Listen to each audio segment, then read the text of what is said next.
Got the hat on, and we're going live. Happy birthday to me with all my festive stuff, including festive squid. Festive squig, the squig ball. Can't go wrong with a That squig sounds bobble. concerning. Hey, everyone. Beyond saying happy birthday to me, I'd like to say welcome to Lore Beards. It's going to be a fun one today. We're here to celebrate Andy's 111th birthday. Fuck you all. Speech. I like you about... Oh, no, let's just not even go there. It's going to be a fun one today. We'll give you all a little bit of time to gather around the fire as we get ready to dive into a character that I am particularly interested in. Thank you very much, Sean. So appreciated. You rock. I'm particularly interested in having a deep dive in because it's a character that I'm quite aware of, but not very aware of. I'm going to get onto that in a little bit when we move into our introduction. But beyond that, it's one that I think it's fair to say that the good old Loremaster of Sotek over there knows really rather well indeed. Yes, that's yeah, and it's a dangerous subject, which is why I've got things to protect me. I've got my lizardman sword. Moment's notice. I'm actually wearing my little cloaky thing that I wore when I dressed up as the advisor for the last stream that we had. Let's say it was a pretty poor dressing up as the advisor. I've got a beard. That does, right? I mean, he's pretty shambly by the yeah one of the games. I had myself a nice medievally top on. I had some tinsel to represent his belt with all the symbols on it because that's accurate, right? That's exactly what it was like. Anyway, obviously today is my birthday stream, and this stream, unlike our previous Lord Beard stream, had a caveat attached to it, and that was I could bloody well choose whatever subject I wanted because it's my birthday. Gods damn it! However, we did put up 3 topics for choice, and I'm going to go through those 3 topics because I chose them all for a reason, because it's my bloody birthday, so I get to say why I chose them. I may be saying it's my bloody birthday quite a lot. Because it is. Right, anyway, let's dive into why I chose them. We chose 3 topics specifically for this stream. Sotek and I had a nice little discussion about it, because each of them is pretty relevant to what I'm doing right now. One of them in a somewhat disturbing way. And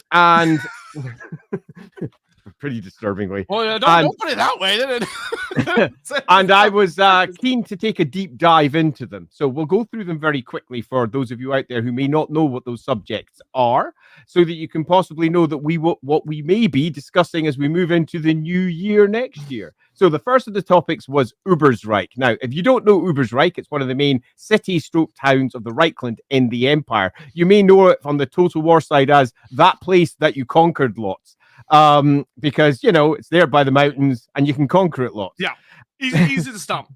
Yeah, easy to stomp Ubersreich. But Ubersreich has got a massive history that's super fascinating and does involve it getting stomped a lot. And one of the great things about Ubersreich, as far as I'm concerned, is, well, I produced the place. When the recent Warhammer Fantasy Roleplay 4 version of Ubersreich came out, we made a massive story change for it to explain and justify what happened in the 3rd edition of Warhammer Fantasy Roleplay for it, which was, why is this place a giant free city? And we explained why in the 4th edition of the game, and we delved deep with Karl Franz having seized it for mysterious reasons. And a whole plot started swirling around Ubersreich, this important city. Now, I produced the entire set. I was there hand-holding its entire construction. And as part of that, I spoke to Fat Shark a lot. Now, you might know Fat Shark if you played Vermintide. Vermintide, that great game of killing Skaven by the billion. And we discussed Ubersreich quite a bit because they used the 3rd edition for their inspiration, because their setting was almost identical to the 3rd edition setting right by the end times. But I was 10 years earlier. So we discussed what they'd done. I added some extra bits, and in return, they gave me a programmer's development version of Ubersreich that I could fly through, which was awesome. Yeah, I could fly. Because it's so fun to explore it, but it's a lot harder when there's like thousands of Skaven poking you in the butt the entire time. Yeah, and it was whenever I got annoyed, I was like, fly, stop, fly. So obviously their game didn't have all of Uber's Right built, but it did have all the main areas that were focused in the game itself. So I got to wander through those main corridors, see the big bridge, see exactly what their map of the city was like. Which means that in turn, when we built our version, I oversaw every single last location in the place. I did the maps myself, and I know it back to front. And my next stream on the LAWhammer side is going to be what was the whole point of the starter set. It's going to be explaining it. It's going to be explaining what happened with Uber's Right, the fall of Uber's Right, and why Karl Franz chose to seize it. And it indeed directly ties to a certain advisor. So that is why I chose that one. The second one was Nikari. Although if you are a hard pronunciation expert, you'll know that the apostrophe makes it a glottal stop. So it should actually be Kari. But that's by the by. Who pronounces Someone it like that Games anyway? Workshop that. Yeah, quite. Apostrophes mean something, god damn it. They do in my stream, at least when I'm doing the LAWhammer side. Now, Nikari is a greater demon that's strongly connected to the line of Anarian, the Phoenix King of the Elves, the very first King of the Elves. And one of my PCs, as was directly stated in the last stream, is a direct descendant of that Phoenix King, and I'm a really close one as well.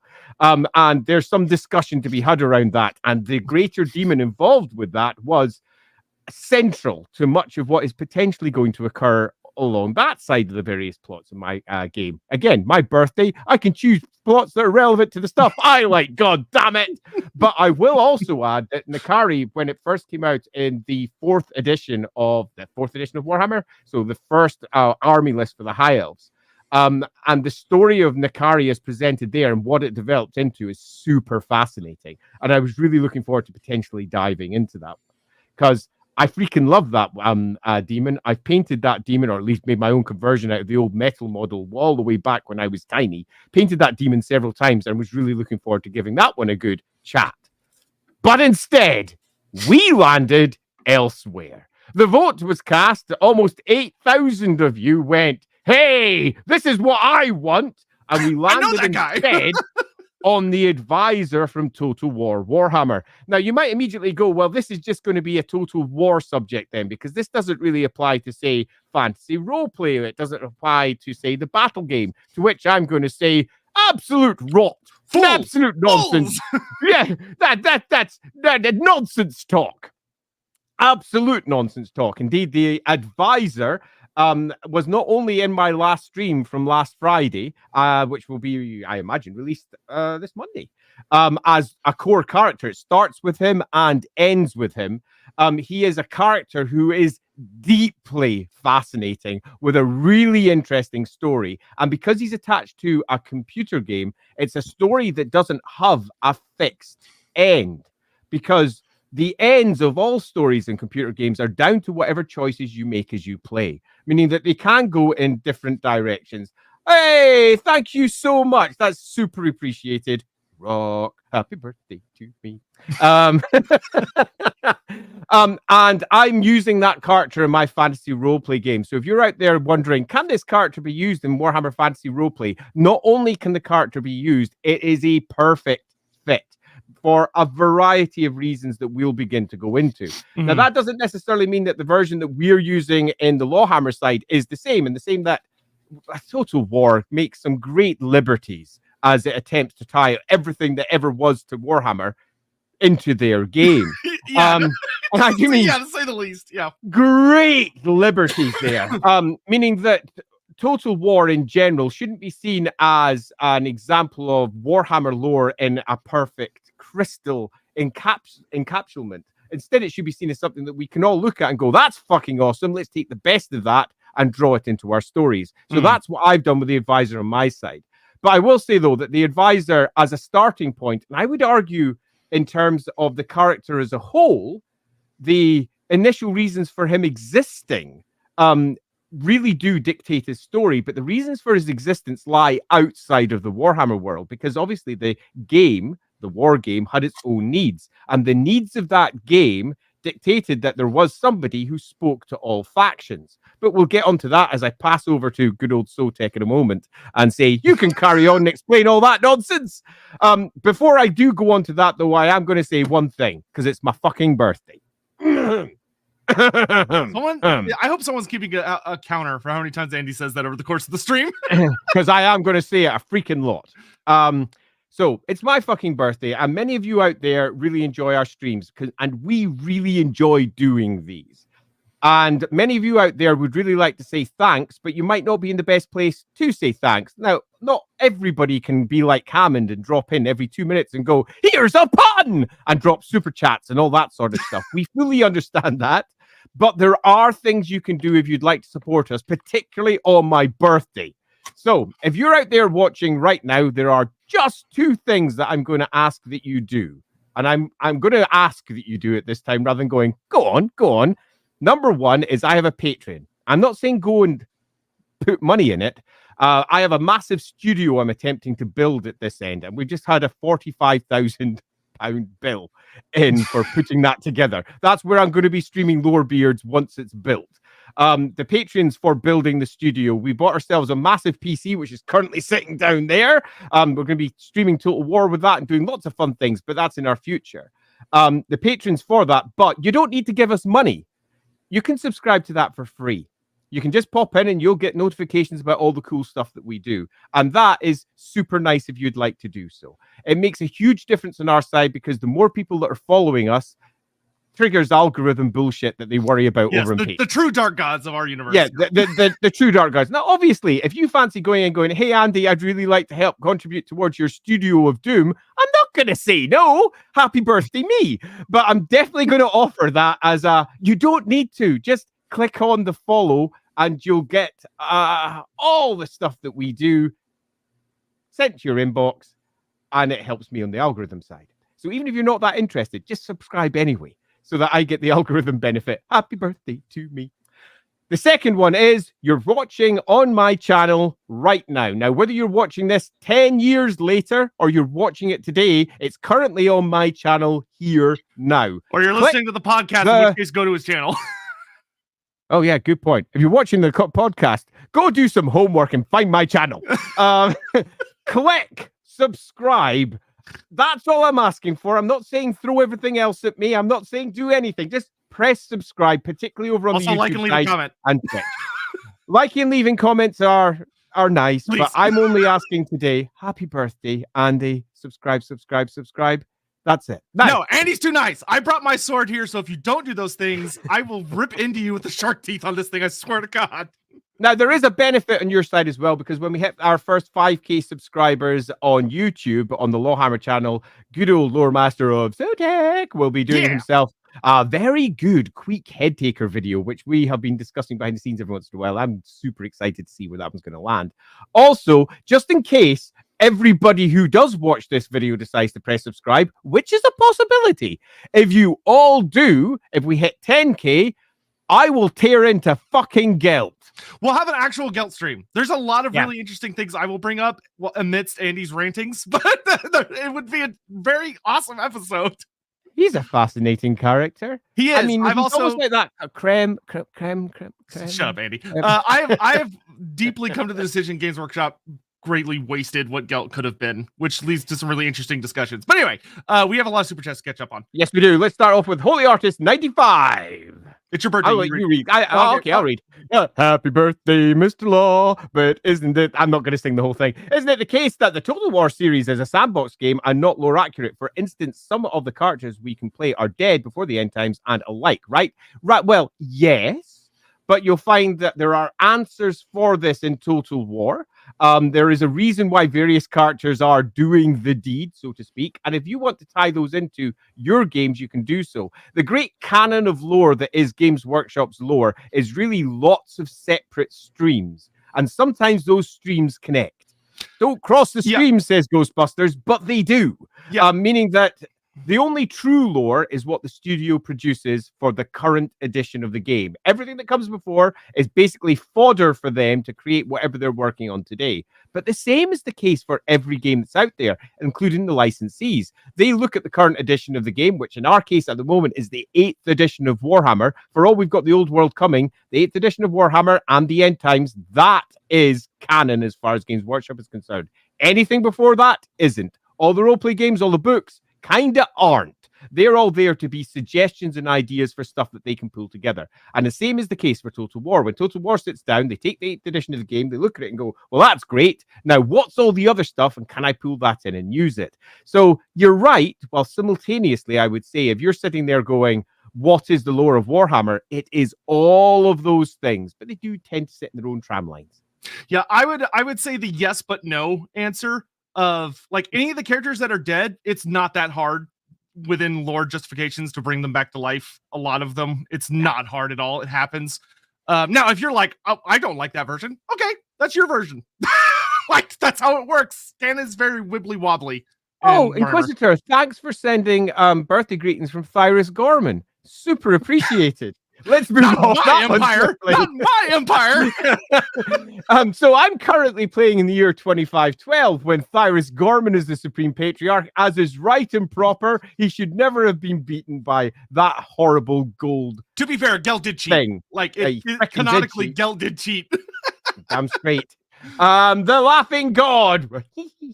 Wishing you a happy birthday, Andy. Thanks. About to run a game of Warhammer Fantasy Roleplay starter set. Good. I was mentioning that at the beginning of the stream. Set for some players new to the hobby. Thank you for all your hard work with the Sotek bringing love for the hobby. That is so awesome. The starter set was designed for exactly this reason. As I mentioned at the beginning, it's set in Ubersreich. It does have a bit of a mystery as to why the Ubersreich is the way it is. Why are Altdorf troopers sweeping through the area? I'll be covering that in my stream next Friday. That's going to be lots of fun. Hey, Gary, you rock. Thank you very much for the super chat. Happy birthday, you beloved bearded map master. Oh, thanks. Yeah. Oh, wait, you're not talking about me. Hey, Aaron, birthday wish. Oh, thanks so much for all the birthday wishes. It's so super appreciated. Sir Law, thank you very much. I have been dubbed Sir Law. Thank you for your lore contributions and hours of entertainment alongside the Loremaster. Next comes Gary. Hey, Gary Reynolds, happy damn birthday. Damn right. You beloved beard. Isn't that the one I just read? Yeah, no, he did 2 of them. He did 2 happy birthday messages. Holy moly. Thank you very much, Gary. That's super nice. One was a simple happy birthday. Then it was a happy damn birthday. Happy damn birthday. Thanks very much for that one, Adam. Super appreciated. And Alana Lex. I'm going to say that's how you pronounce it because that sounds cool. Happy birthday to Andy. Didn't have a chance to ask on the Chaos Dwarf stream, so I'll ask here. How does Nagashazar compare to Tsar Nagarun? Well, that's a stream in and of itself, isn't it? Let's just say they compare interestingly because they're both quite different, but also both quite awful. One builds up, one builds down, one has an outdoor air system, and one has an inside a mountain system. And industry, and how that industry expresses, if you're going to sum it up with anything in particular. Yeah, they're similar levels of don't siege it because you're not going to do well. Indeed. So, with that all done, thank you very much for bearing with me as we all settle in. I would like to pass over to the always marvelous, always wonderful Loremaster of Sotek and ask him, why do you think Creative Assembly decided that The Advisor was the route forward? And whilst they may have liked to do something else, what's the truth?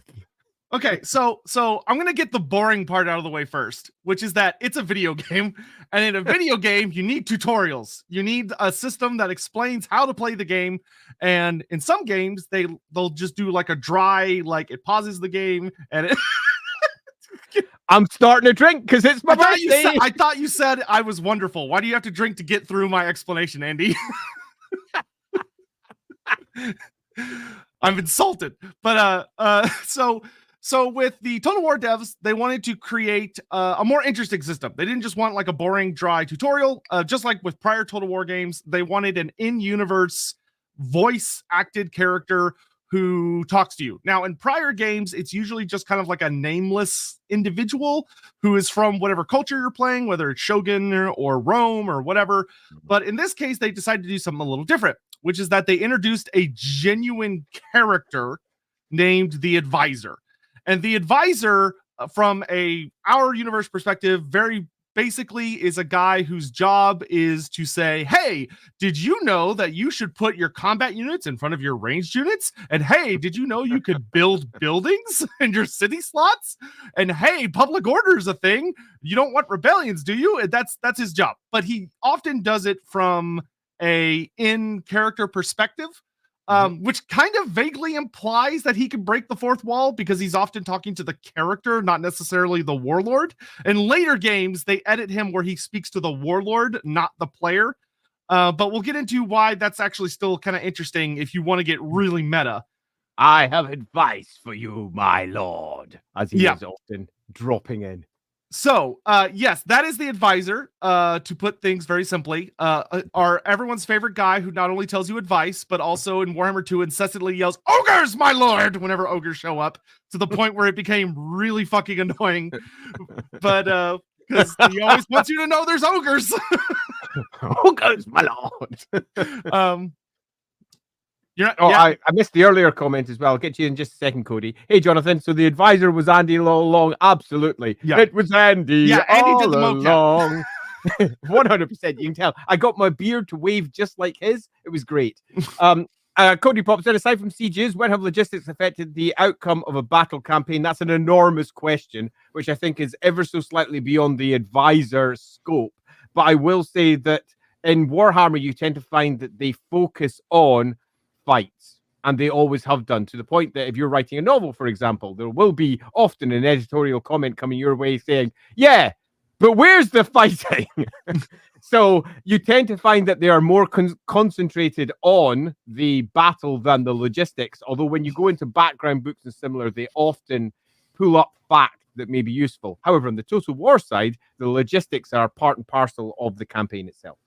Yes. So that is the meta, or that's the real world thing about the Advisor, which is boring and we're done with it. So let's move on to the exciting bits. I'm gonna add one extra part as well, because this one is a question that I know comes up quite a few times, because I remember last time I was talking to Andy, it literally came up when we were doing a Q&A, and that is, why the bloody hell Advisor, human, I play orcs, I play dwarves. And the answer to that's going to come as we discuss it further. But the real answer is it's cheap. Yeah. Get one guy who's in the studio to do all the voice acting, and we can reuse the same character asset for all the campaigns. So we'll just do it that way. The necessities of that meant that they needed to start figuring out stories. And whilst the very first game didn't really give you a strong reason why, as it goes on, that reason becomes a little bit more prevalent. Why is the Advisor doing what the Advisor's doing? And also, why does everyone pay attention? So there is definitely something to come along that one. Hey, Holy Artist. I think the Advisor is good for starting players, but not all factions get him as Niastra and Arhan get the Prophetess Niastra. Or, not Niastra, that's the damn... the Prophetess. Gosh darn it. Her name is not coming to my brain. The Wood Elf. Prophetess. Which one? Naiath. Yes, thank you, Naiath. I was like, I know it starts with an N. Yeah, Naiath the Prophetess. Yeah, is the Advisor character. There are probably others with that as, why would Khorne listen to a human instead of Khorne's teachings? We'll get to that. The Advisor does actually advise Khorne. But we will get to the reasons why some factions don't have him and why some factions do have him later. Because you'll notice that in Warhammer 2, the Advisor is not in that game. He's just not there. We'll talk about that. There's a genuine good reason for it. But we'll get to it all in good time. Cabanda pops in. I am not going to do the big shouty voice because we've had enough of me shouting already. But happy birthday, Andy.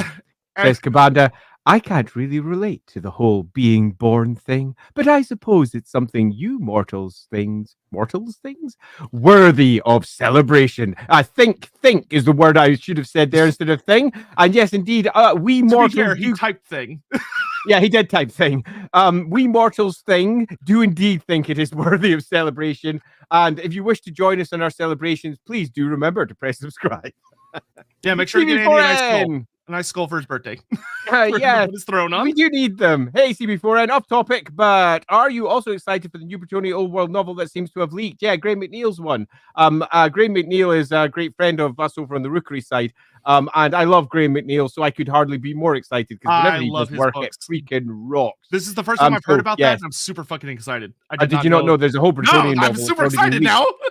Art is already online for it, apparently. Yes, I might have to go look that up because Graham McNeil is a really good author. So, yeah. That's really good. Happy birthday, Andy. I am very new to Warhammer. Great to help hold your hand through the first steps of your Warhammer lore, and have really enjoyed learning stuff from watching you and Sotek. As someone who suffers from severe chronic illness, you guys really brighten up my days. Delighted. I also suffer from far too many things that I care to admit, but I have literally every pill known to man over here to cope with that shit. It works, right? And that's why I'm drinking myself to an early grave. Happy birthday to me. Thank you all for so much for the sweet messages. And Samuel, I hope you're doing all right. Hanging in there. Me too. Thank you, Samuel. Glad we could provide you some entertainment. Okay, so we're here for you. So we're past the quote unquote boring parts of the advisor. So let's get on to what he actually is.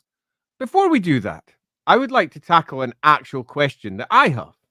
Oh, because it's a question that I know bears a certain level of controversy. Hey, I've started on the Jack Daniels already. And that is, given that the story of Total War is almost certainly out of chronological order, and we are going to have ourselves a beginning here somewhere, where do you think the beginning begins with our games 1, 2, and 3? Right. So this is a really good place to start, which is actually before the advisor, and then we'll get to the advisor. Now, I'm going to go ahead and preface and say I have, on a stream, chatted with Andy Hall about this. The right Andy. Yeah, the other Andy. Yeah. There's so many Andys. But whilst chatting with him, it's kind of a joke that Total War didn't really have a plan of tying all the games together narratively. They were originally intended to be their own separate kind of storylines. But with Warhammer 3 being kind of planned as a big tie-together game. Thank you, Biofoot. Mm-hmm. That's super nice. May Gelt never find you. I didn't realize Gelt was a boogeyman. And hello, YouTube chat from the good old Twitch chat over on their side. Hope your day is bright and wonderful. They're so lovely over on Twitch. Oh, good old Twitch. The original plan for the games was as a trilogy. They did not have a tied together narrative. Andy and the narrative team decided to kind of mess with that. And instead, with Warhammer 3, they brought back the advisor, which raised a lot of eyebrows because of what happens to him in Warhammer 1, which we'll get to. And it was revealed later that Warhammer 3 is a prequel. The Andy League. But that still kind of opens the question of, okay, well, if 3 is a prequel, then where do 2 and 1 fall into things? So is it 3, 2, 1? Or is it 2, 3, 1? Because 1 definitely comes at the end. That is 100%. Now, Andy kind of just threw an answer to us that he kind of felt that it may have gone 3, 2, 1. However, I am going to provide you all with a, I think, very concrete explanation that it's actually 2, 3, 1. And there's a couple of reasons for that. For one, the advisor is not in Warhammer 2. Although his voice is there, he does talk through your intro. He does not actually show up. He doesn't interact with any of the characters, which he does in the prior games, both Warhammer 1 and Warhammer 3. No matter which campaign you pick at the start, have a shut up, Twitch. Don't talk to me. YouTube, always friendly. Shut up, Twitch. Oh, thank you, Brobo Baggins. Oh, that's so sweet. The halfling showed up. The hobbit showed up for your birthday. For my 111th birthday. Happy birthday, Andy. Love your streams. And thanks for making this incredibly complex universe accessible to us all. We try. Thank you so much. I cannot express how much we appreciate that. As Commander Bone also pops in. So who was the advisor? We'll get to that. Wizard? We're about to get that. A hedge wizard, mercenary wizard, who pursues knowledge. He's more enigmatic than Drakenfeld. He's not as enigmatic as you might think, actually, because we're definitely going to get to that bit. And finally, the Wrath of Wu. Happy birthday, Andy. Thank you. Hope you're both well. We are. Remember, folks, it's a good thing to be a Warhammer Andy. Yes, it is. Yeah. So, why do I think Warhammer 2 comes first? Now, the easy answer is to say, well, the advisor's not in it, and he is in 3, and he's like fairly new to the role in the grand scheme of things. And then in 1, he's much older, and his story comes to an end, a conclusion. So therefore, 2 must be first. But I'm going to give you an actual reason why 2 is first. So the timeline of Warhammer, Total War Warhammer goes like this: of that leading into the events of Warhammer 2. Granted, this is very spoilery, so for some reason, if you haven't played the first 2 games, you're like, but I want the story of those games, even though... let me reiterate that one. This is super mega fucking spoilery, because it does speak to the very hearts of what the games are, and as we move into the third one, it's going to be, if anything, as big, if not bigger, on the spoiler front. So if you are sitting playing campaigns at the moment just now thinking, I don't want to know the story, this is the stream that you should perhaps just throw lots of money at this at and then run. That makes sense. Don't play the game and come back and watch it. Yeah, totally. I'll come back later. Yes. Pokey Pineapple, thank you. Oh, you share a birthday. Well, happy birthday to you, Pineapple. Indeed. Happy birthday to you. Yeah. Nice. So, with the spoiler warning out of the way, Warhammer 2, everything's normal. The world's just carrying on like mad, as it always does. And then something weird happens, which is that defying prophecies, defying everyone's understanding of how this is supposed to work, the twin-tailed comet just shows up. The dragon with 2 tails, the forked serpent's tongue, all of the various names it's known about, it just shows up. And the only race that really seems to have any head warning that this might be happening are the lizardmen in the sacred plaques. They have a heads up that this is going to occur, but everyone else is caught very off guard. And the thing is that when the comet appears, it starts really screwing with the winds of magic, which is not unprecedented, but is a little unusual. Like, it really starts messing with the winds of magic to the extent that the vortex in Ulthuan begins to destabilize. And all of the races that are part of the main Warhammer 2 storyline begin to take action to take advantage of this destabilization. With Malekith going through a scheme to absorb the vortex into himself, which is fucking terrifying. The elves are, of course, just trying to fix it. The lizardmen decide that they should use the geomantic web to forcibly fix it because no one else can be trusted. And the Skaven decide to just blow it up and use it as a gateway to summon in the Great Horned Rat, which would literally be an apocalypse scenario. And the pause there. Thank you very much, Aaron. The Twitch chat approaches with their damn compliments and their nice behaviors. Truly a most threatening display. But thanks, this also sets other things into motion. So, for instance, if you play the Tomb King campaign, the winds of magic start going crazy, and it causes the Black Pyramid to start waking up, so to speak. And this is what pushes the Tomb Kings into action. And the Vampire Coast, they are kind of off just doing their own thing, but they discover that there is a way to kill Aminar and perform a ritual because of the destabilized winds of magic that would resurrect him, which would literally make the biggest undead creature I know of in the setting. Aminar is fucking gigantic. I actually don't even think the games do him justice for how big he's supposed to be, because he literally like eats an entire demon army during the Great Cataclysm, which is just bonkers. But anyway, so that is what happens in Warhammer 2. It's revealed as you play through the campaign that it's not actually the twin-tailed comet. It's not the reoccurring comet that comes back every such and such amount of years. It's a fake. And what it is... Of course, it's Skaven shenanigans. It is a rocket ship made in the vague shape of a meteor, made purely out of warp stone with metal components added on. And there's a suicidal Skaven driving it, which is the funniest cinematic in the whole game. Of just being like, flying around space in a Sputnik mission. So he revolves around the planet a few times until he runs out of fuel. And when he runs out of fuel, there was no contingency plan. He just falls to the earth and blows up, which is just great. But what it did successfully do is it's revealed that the Council of 13 are the big bads.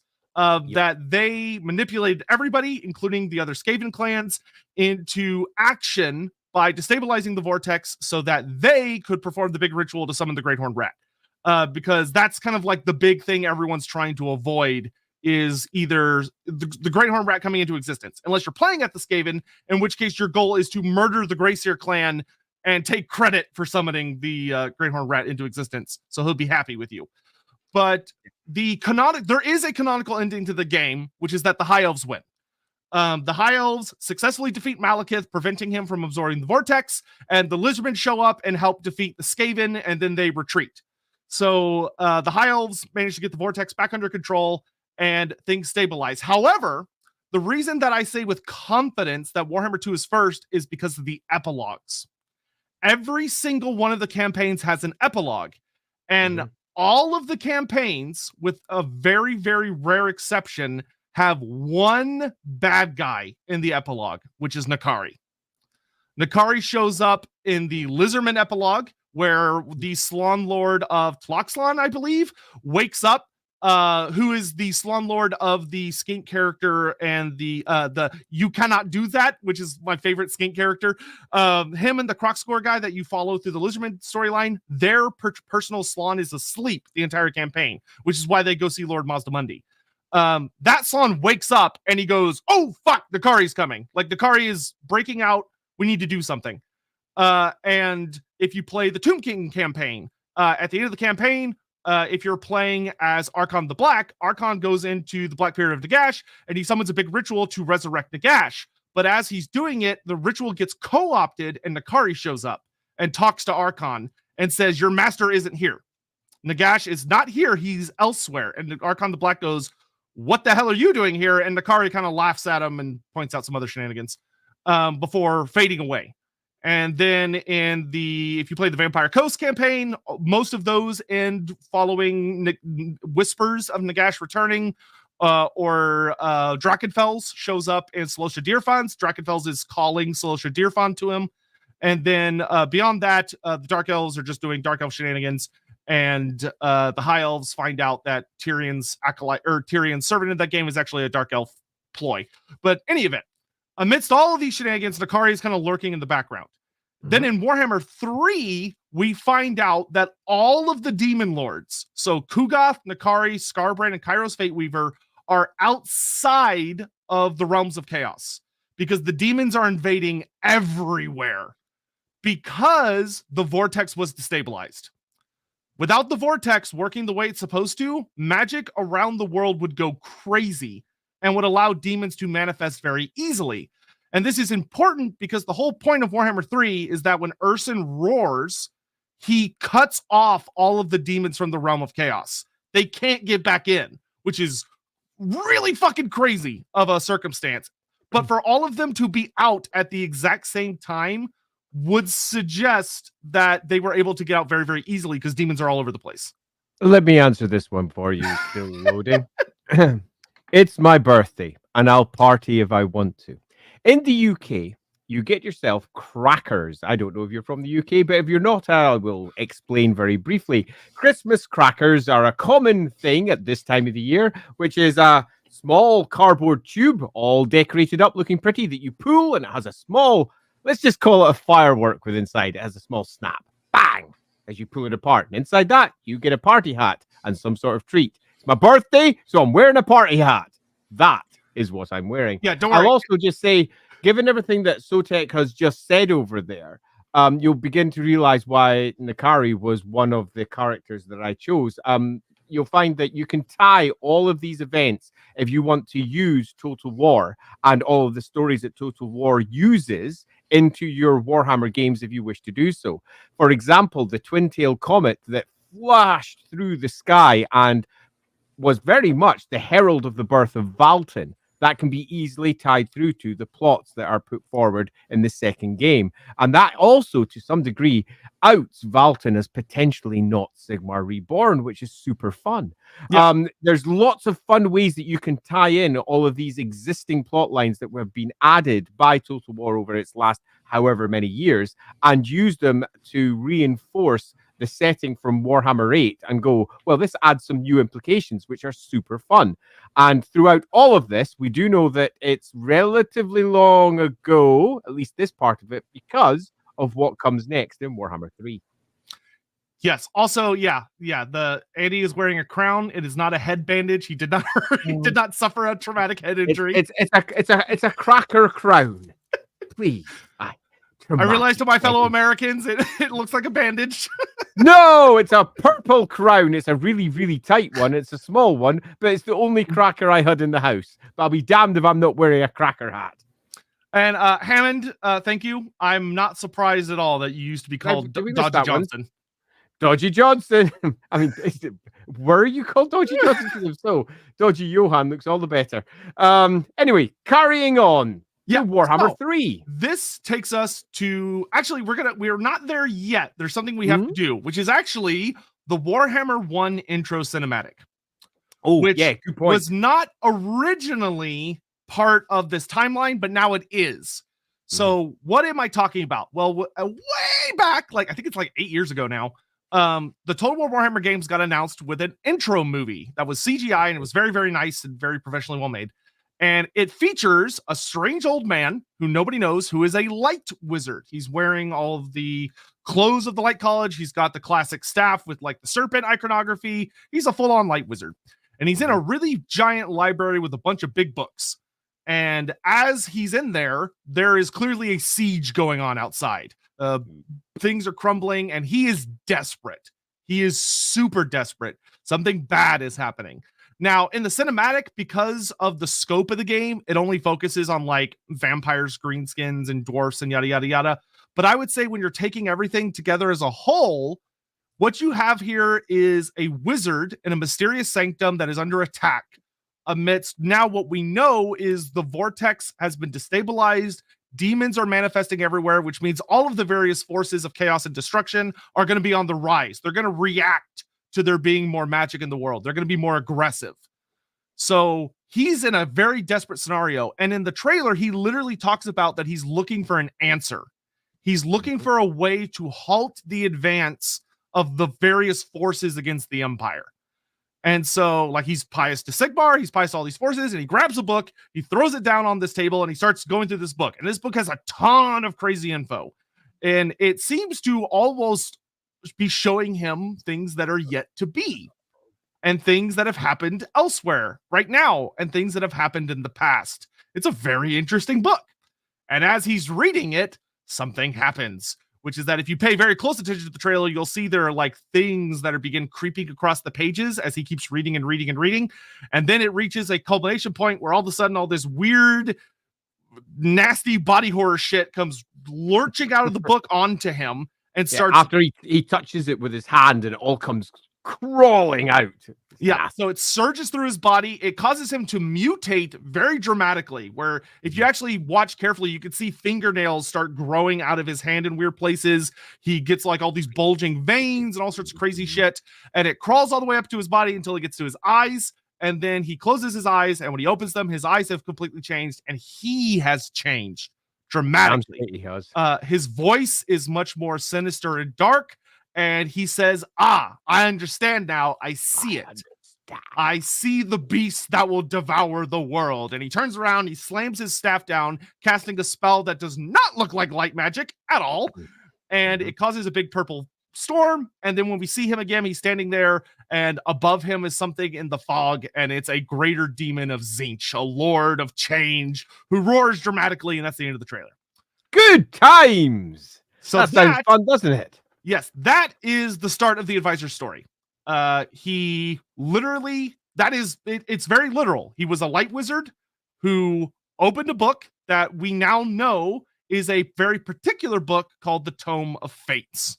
Yeah.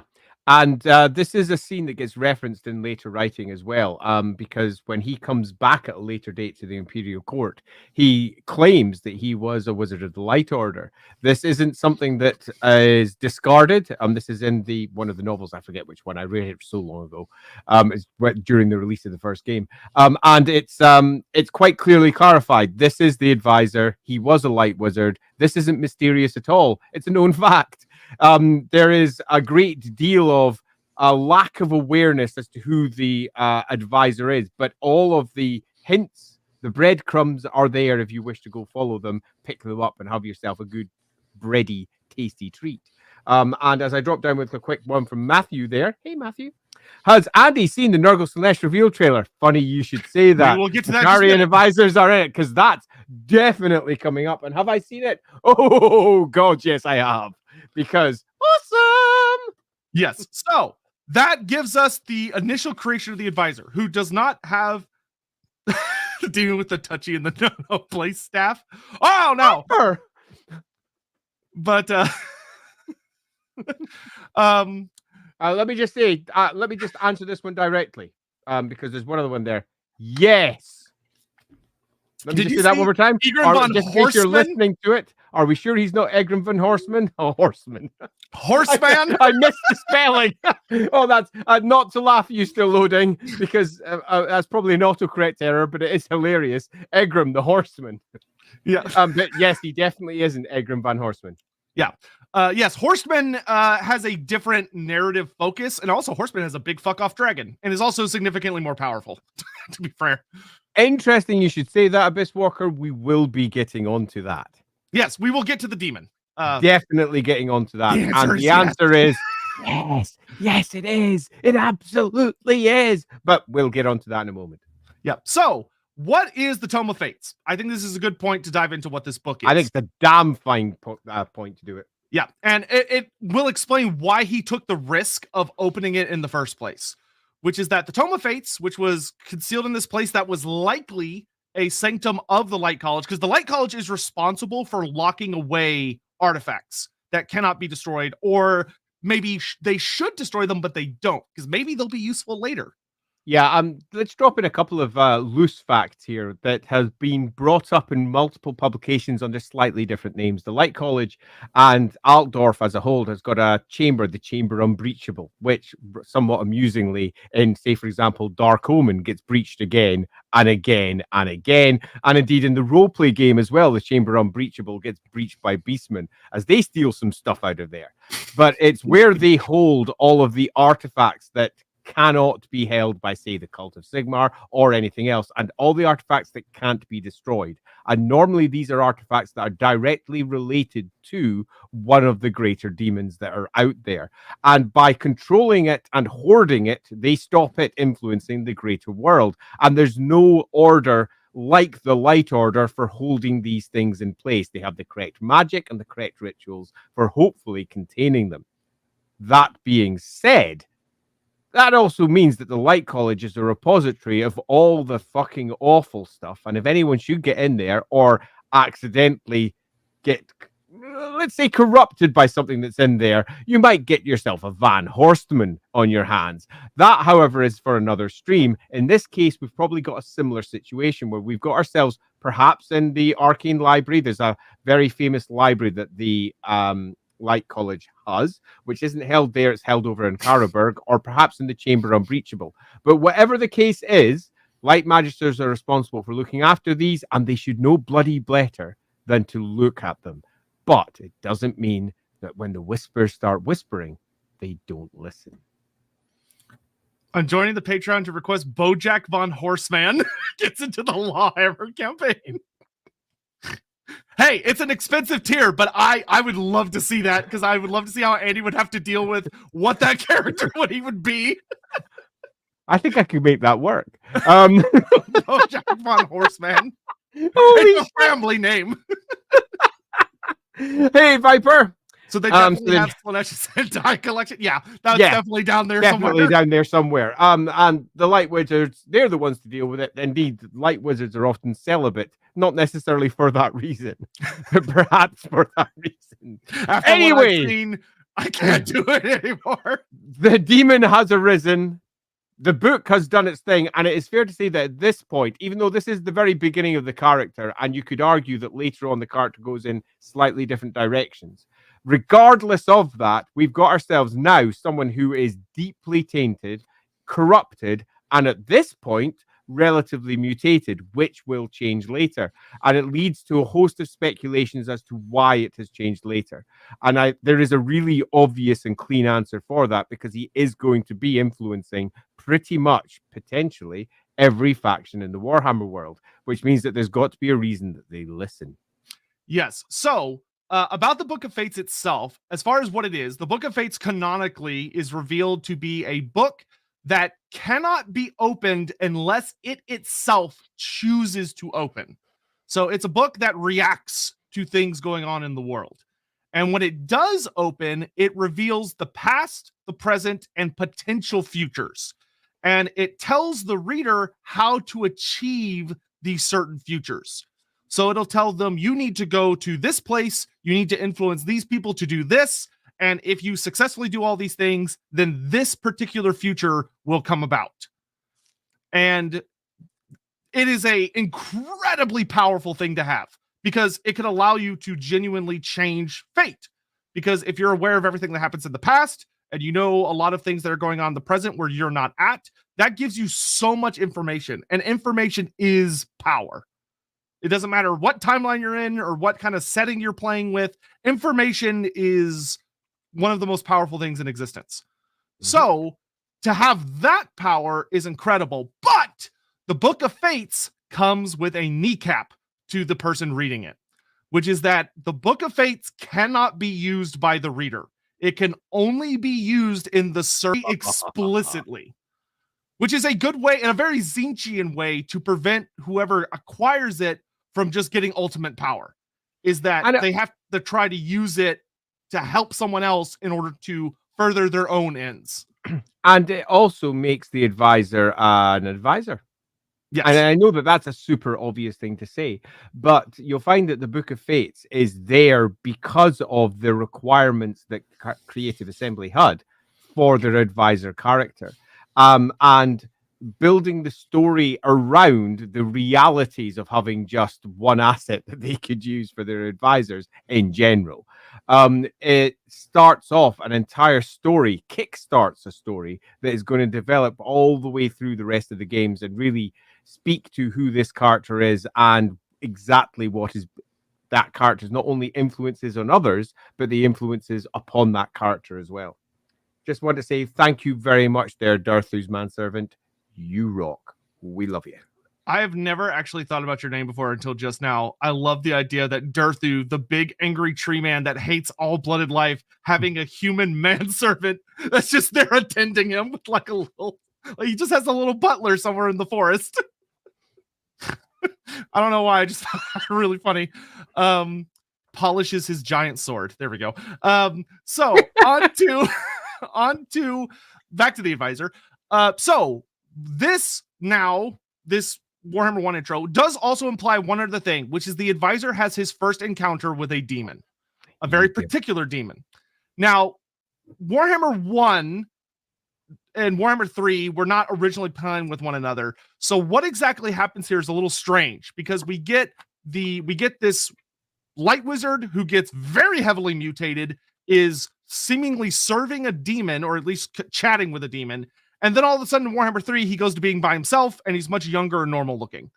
Yeah. Now, and I just add one thing there, just for those of you who don't know what a light wizard is, because we didn't really cover that to any degree. Yeah. In its simplest form, light wizards are wizards that are very good at banishing and getting rid of demons. There is a whole lot more to them than that. And that's for another stream. But the wind that they use, Heish, is anathema to demons. So they are very much the demon hunters of the colleges of magic. So you can understand why they would be holding many of these demonic artifacts. It's not just that they happen to be wizards that are capable of handling it. They are the experts. They are also, out of all the colleges, the most learned and the most aware.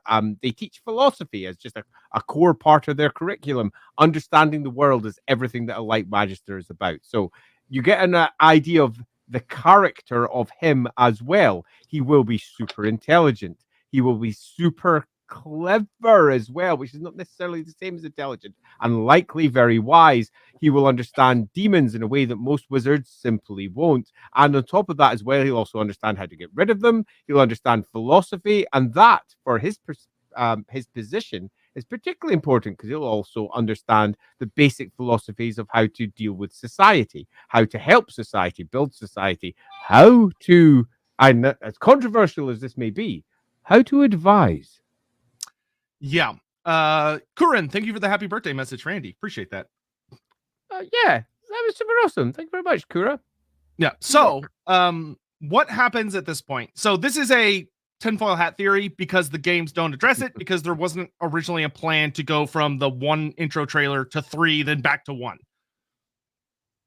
It does. Yes, Aaron, we will get to that one in We particular. will be getting that in particular because that one's quite an important one. But yes, it absolutely does. And thanks very much for that, Aaron. You rock. Oh my God, the advisor. He's here in chat. Oh, he's here. What is it that you have to say, the advisor? So, Ogres, my lord. I'll let Andy read it. These British nomads are as strong as they are stupid, but they do. I wish I'd said it in the right accent now, but they do not underestimate them. They are hardy warriors and will cannibalize any foe that dares to cross. So that's whenever you're playing Warhammer 2 and mercenary ogres show up, he says that every single time. I don't recall that, which is actually hilarious. Does he say the whole thing every time? Yes, he says that whole nomads are as strong as they are stupid, but do not underestimate them. Like that every single time. Yes, every time, which is why it became such a meme. Wow. So because it was one of the last updates to Warhammer 2 were the ogres. But so anyway, of course. That'll be why I missed it, because I played Warhammer 2 near its release and not that long after, actually. So what likely happened at this moment is that there's one other key thing about the Book of Fates that's revealed by the advisor in Warhammer 3, which is that if you are so ill-advised to open it and try to use it, you become bound to it. It is a curse. It is very explicitly said a curse, where it's not just that you can't use the book unless it's in the service of others, but you have to use the book, or else you're basically, your soul's going to get devoured. And you're going to die horribly for eternity, because the book has a guardian, and that is a demon. And that demon is a demon known as Sartorial, the Everwatcher, who we will come back to a little later because he's not super important right now. But it's fair to say that he is super something, and that's not just the demon. He's a big demon. Yeah, he's a huge demon. And using the book. Yeah, using the book is a contract. And that contract requires that the advisor performs certain deeds. Yeah, so it could be said that, especially with his wisdom as a light wizard and knowing how demons work, he does effectively strike a bargain with Sartorial, which is that he says, okay, I am going to go out into the world and I'm going to do what the book tells me to do, and you don't kill me. And I also get to use the book as best I can for my own means. And Sartorial chuckles and goes, go for it. Good luck. Because Tzeentch demons. So that's what the advisor does. He goes out into the world, and for an unknown amount of time, he wanders around learning about other cultures, reading from the Book of Fates and it whispering to him where he needs to go and stuff. And he has to wait for the book to open. He talks about in Warhammer 3 that there are times that the book seals itself and he can't actually open it until a certain event happens. So there is a series of intro cinematics, which are awesome. They're hard to find. They're on the Total War channel, but they're not easy to find, that were made as prequels. They were hints for what was going to be coming in Warhammer 3. And each of these little movies, which are like 30 seconds, if that, there's a random empire town. It's not said which. It's implied to be Altdorf, but there's a random empire town where there's this huge celestial orrery, or whatever it's called, that observes the stars. It's an orrery. Yeah. And there is a very old, long, white beard, little skull cap on his head, celestial wizard, who peers into that. And he has a bunch of really snarky commentary, which I love. He keeps peering into this big old telescope, looking at the stars through a Zir, because he's looking at where the stars are, what constellations are appearing. And as you're watching through these cinematics, he begins to grow more and more panicked, because there are constellations showing up that are not supposed to be in the sky right now, or they are showing up in places they're not supposed to be. And if you do a little careful math, it's revealed that he sees 5 constellations over the course of these 5 little cinematics. Each of the first 4 correspond to one of the great powers of chaos. So there's a constellation that represents Khorne, then Tzeentch, then Nurgle, and then Slaanesh. And the first one he sees, and he's like, oh, it's a little atypical for this one to be out this time of year, but I'm sure it's nothing. And then he sees the second one because like a colleague of his warned him about it, and he's like, oh, all right, that's a little alarming, but okay. And then by the time he sees the third and the fourth, he's like, holy shit, this is really bad. Like, oh my God, send out, gather the armies, tell everyone to get ready. But then the fifth one he sees is Urson the Bear, where he goes, okay, maybe there's something about Kislev can help us avoid what is coming. but it's actually also a hint of what is going to be the main point of Warhammer 3, which is that it revolves around Urson, because the last constellation he sees is the constellation that to the Kislevites is known as the Bear, which represents Urson. But in each of those cinematics, if you look in the background, he has an attendant with him. And the attendant is holding a very particular book. And he's dressed in celestial wizard robes, but you can kind of just see his face under his cowl. And if you look carefully, it's the advisor. I find this one super fascinating, actually, because as the advisor is depicted later, and I was looking at the advisor quite a bit because for my last stream last Friday, I dressed up as the advisor, as I mentioned at the beginning of this stream. Thank you, Baron. The cinematics actually say it's in Altdorf. So he's in Altdorf in the Celestial College. That's what I thought, but I didn't want to say it just in case I was wrong, because I can barely remember those cinematics. I remember watching them, though. And he's often depicted wearing blue. And that is obviously contrary to a light wizard who would normally be wearing white. But obviously, he's now got access to a variety of extra, let's say, potential magics because of the book that he's carrying. So he's no longer as tied to individual colored clothes. But if he was looking to channel the light wind, he would wear white. And the fact that he's often wearing like a deep blue does speak to the possibilities of what has occurred during the time from leaving the Light College to arriving in the Celestial College and supporting the Celestial College. It does suggest that the book has provided him with access to celestial magic, if not more.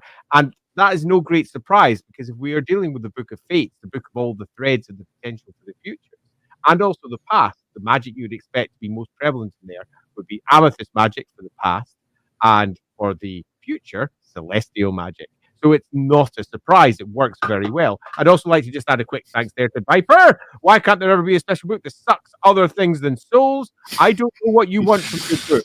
What kind of book are you talking about? I don't know what you want from your book. But I rarely think, oh, there's a book that I'd like to suck me in a way that doesn't involve souls. I rarely think that, but I do love that one, Viper. Something, Slanesh collection at the bottom of the Light College, something. Having said that, I did have a campaign where a book was a bit weird that was a familiar, but let's just not get there. Carrying on, our cinematics over in Altdorf has led us to... Well, and what I will say, what I love about that is this also shows his first... that we see canonically of him being an advisor, but he's advising this celestial wizard as opposed to some great legendary lord, which kind of implies that the book also, like, between his own personal gift, which he's implied to be very gifted at negotiating with people, the book also likely tells him where to be and kind of what knowledge he needs to have to cement that relationship. But you could tell based on that, in those cinematics, he probably snuck his way in as an acolyte to this celestial wizard, or an advisor role of being like, I am also a celestial wizard. I may not be as powerful or as old and revered as you, but maybe I can help. And he was like, oh yeah, sure. And he used this to get this information that he needs. And who knows, maybe he was even influencing the celestial wizard to see what he saw, to drive certain events into motion. I think that's quite likely. Given the nature of what his character is going to be clarified as, he is someone who is there to loosely follow the book's will, which is to sow chaos. And if he is there, it suggests he's not pursuing the knowledge that he has. He is attempting to manipulate that knowledge to cause others to do something. He is looking to seek change. And this is him ensuring that certain information is understood and that information is passed on so that people will react and will do something. And that, at its very heart, is at its source change, which is, as we know, given the book that he's carrying, the very purpose that he's pursuing. Yes. So this leads into the intros of Warhammer 3, which is that the advisor is somewhere, we don't know where, but the book has been sealed to him for some time after he left the Celestial College, and he's been waiting for it to reopen, and it does. All of his little locking mechanisms activate. Ricky Scotty, thanks for being here. Thank you. Delighted you make it. And Just going to say thanks very much for that, Ricky. Delighted you made it. Happy birthday to me. And also, Beck, really? Oh, that's so nice. Thank you very much for the super chat there. I've watched some of almost every Lorebeard stream since Andy joined, and what better day to actually give something back than his effing birthday? It is indeed my effing birthday, but me being me, Scottish as I am, I shall clarify that with, for those of you that don't understand how effing is used in the Warhammer world, it's quite clearly fucking. Can't wait to see your Gelt campaign. You'll be lucky. Although, having said that, yeah, I'll probably do it. Andy, that has to be the nerdiest thing you've ever said, because it's all it means fucking in our world too, not just the Warhammer world. I mean, obviously, I was kind of taking the piss. Did you know in the Warhammer world it means yeah, totally. Not a word we use in our world. Literally taking the piss there. Effing? What does effing mean? Well, let me explain. Much That's like funny. the winds of magic. God, Anyway, God, I need Vic. I need like a comedy skit of a wizard explaining stupidly simple concepts, but only through the measure of the winds of magic to make it really complicated. Dad, where do babies come from? Well, you see, when Guy the winds of magic explain. Yeah. Yeah, right. That would be fun. Yeah. Anyway, so what happens at this point is that the book opens for the advisor. Now, what's interesting is the advisor is actually a bit perplexed by this particular one. I'm going to interrupt and say, hey, Josie, glad that you're out there watching. Chat, say hi to Josie. Gently get high. Hi. That's the wrong word entirely. Do you have infused Pepsi Max? Yes. Okay. With alcohol. It's close. Enjoy the stream, Joe. Delighted that you're out there. That's my daughter, for those of you who don't know out there. Chat, say hi. So chat, say hi to Josie. Because she rocks. The Tome of Fates opens and it tells the advisor he needs to go north. Really, really far north. So he ventures up to Kislev. He goes beyond Kislev into the Chaos Waste, Old Kislevite territory, and he wanders and wanders and wanders until he arrives at the Citadel of... Oh, God, I can't remember what it's called. What was it called? It's the, see it in my mind's eye. It's got all the horns. It's got all the horns in it, and it bellows really loud. It really does. But doesn't matter. He arrives at this big citadel, and it is revealed. Yes, the Howling Fortress. Thank you, the Howling Fortress. Thanks very much, Servant of Sin. Yes, the Howling Fortress is super appreciated. Yeah, it's like somewhere in the ballpark of like where the Chaos Waste and the Realms of Chaos are like super close together. So the Howling Citadel, Howling Fortress, whatever it is. Why did Andy go to jail? He was breaking the law. Breaking the law. Breaking the law. Yeah, no, I wasn't. I am the law. Thank you very much. Yeah, how can he break what he is? He's a mere manifestation of lawlessness. Really. Lawfulness.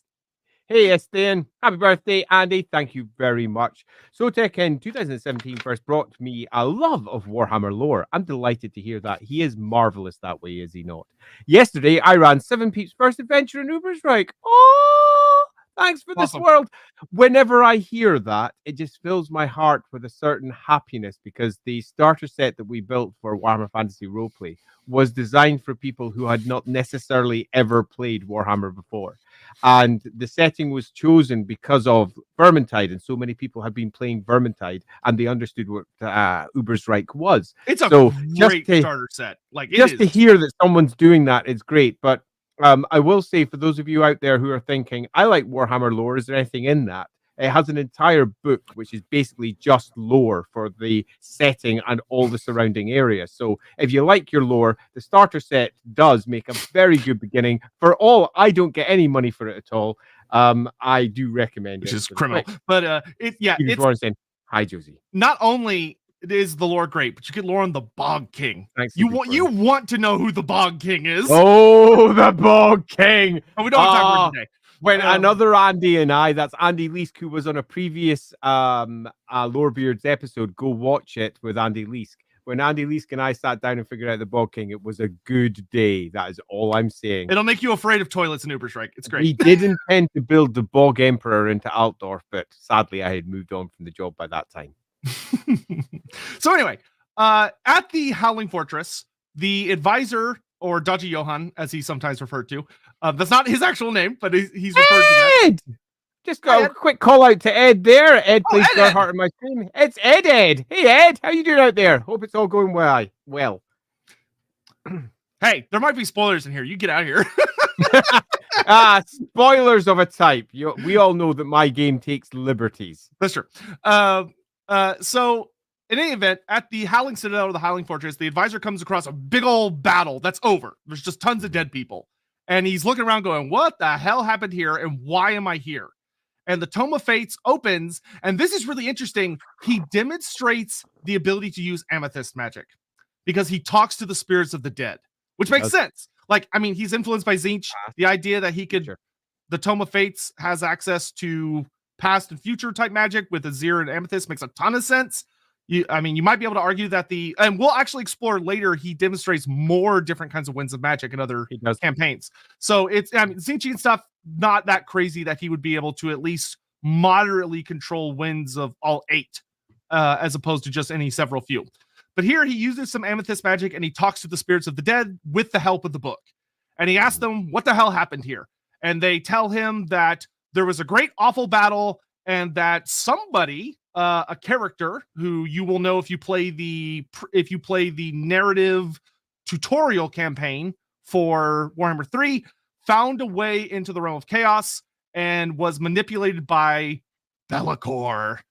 And it sets... Oh, the first rises again. Yeah, and it sets into motion an event that leads to the quote-unquote death of Urson. Now, he's not dead yet, but he has been deeply wounded. A god... Well, let me just cut in at this point, because many of you may be going, the death of what the fuck now? The death of Urson. Urson is the bear god of Kislev, and a god that had, at the point of Total War's beginning, largely being sort of subsumed into a host of other cults and not as worshipped as he once was. He had a rise with Boris Urson, who we will be discussing in a moment, but he is a god of bears, and that's probably enough for you to get going with it. Yeah, and what's nice about Total War is that they make him strong. Like, he is a beefy god. He's not a little god. He's one of the big ones. And to super fast summarize it, ready for Belakor to fail? Ha! Funny you mentioned that. I mean, yeah. It's revealed in Warhammer. Once again, I've given you your spoiler warning, so don't blame me if you're mad at what's about to come out. If you worship Urson, you just have to bear with it. Oh, holy artist. I would like to say you have given Hammond a run for his money. Watch out. Hammond's going to show up at your window at night. Thank you very much for the birthday message. Andy won. You fought the law, and Andy won. Good so, what's revealed over the course of Warhammer 3 is that, which there's some fun little threads tying this together, which is that during a Kislevite summer before, and this is keyly right before, it's like right around or before, like the timeline doesn't really make sense if you look at it much, but somewhere in the ballpark of when Karl Franz becomes elected emperor, which means Tsarina Katarina shouldn't have been Tsarina yet, but whatever. Nope. Yeah, just so we're aware of our approximate dates, that's 2502. Tsarina does not become we're over what, about 12, 13, 14, 15? Yeah, like at least another 10 years. Yeah, it's quite some time before she actually becomes the empress over in Kislev. But we're not going to worry about that. Total War takes we've discussed this before, it takes liberties with the timelines.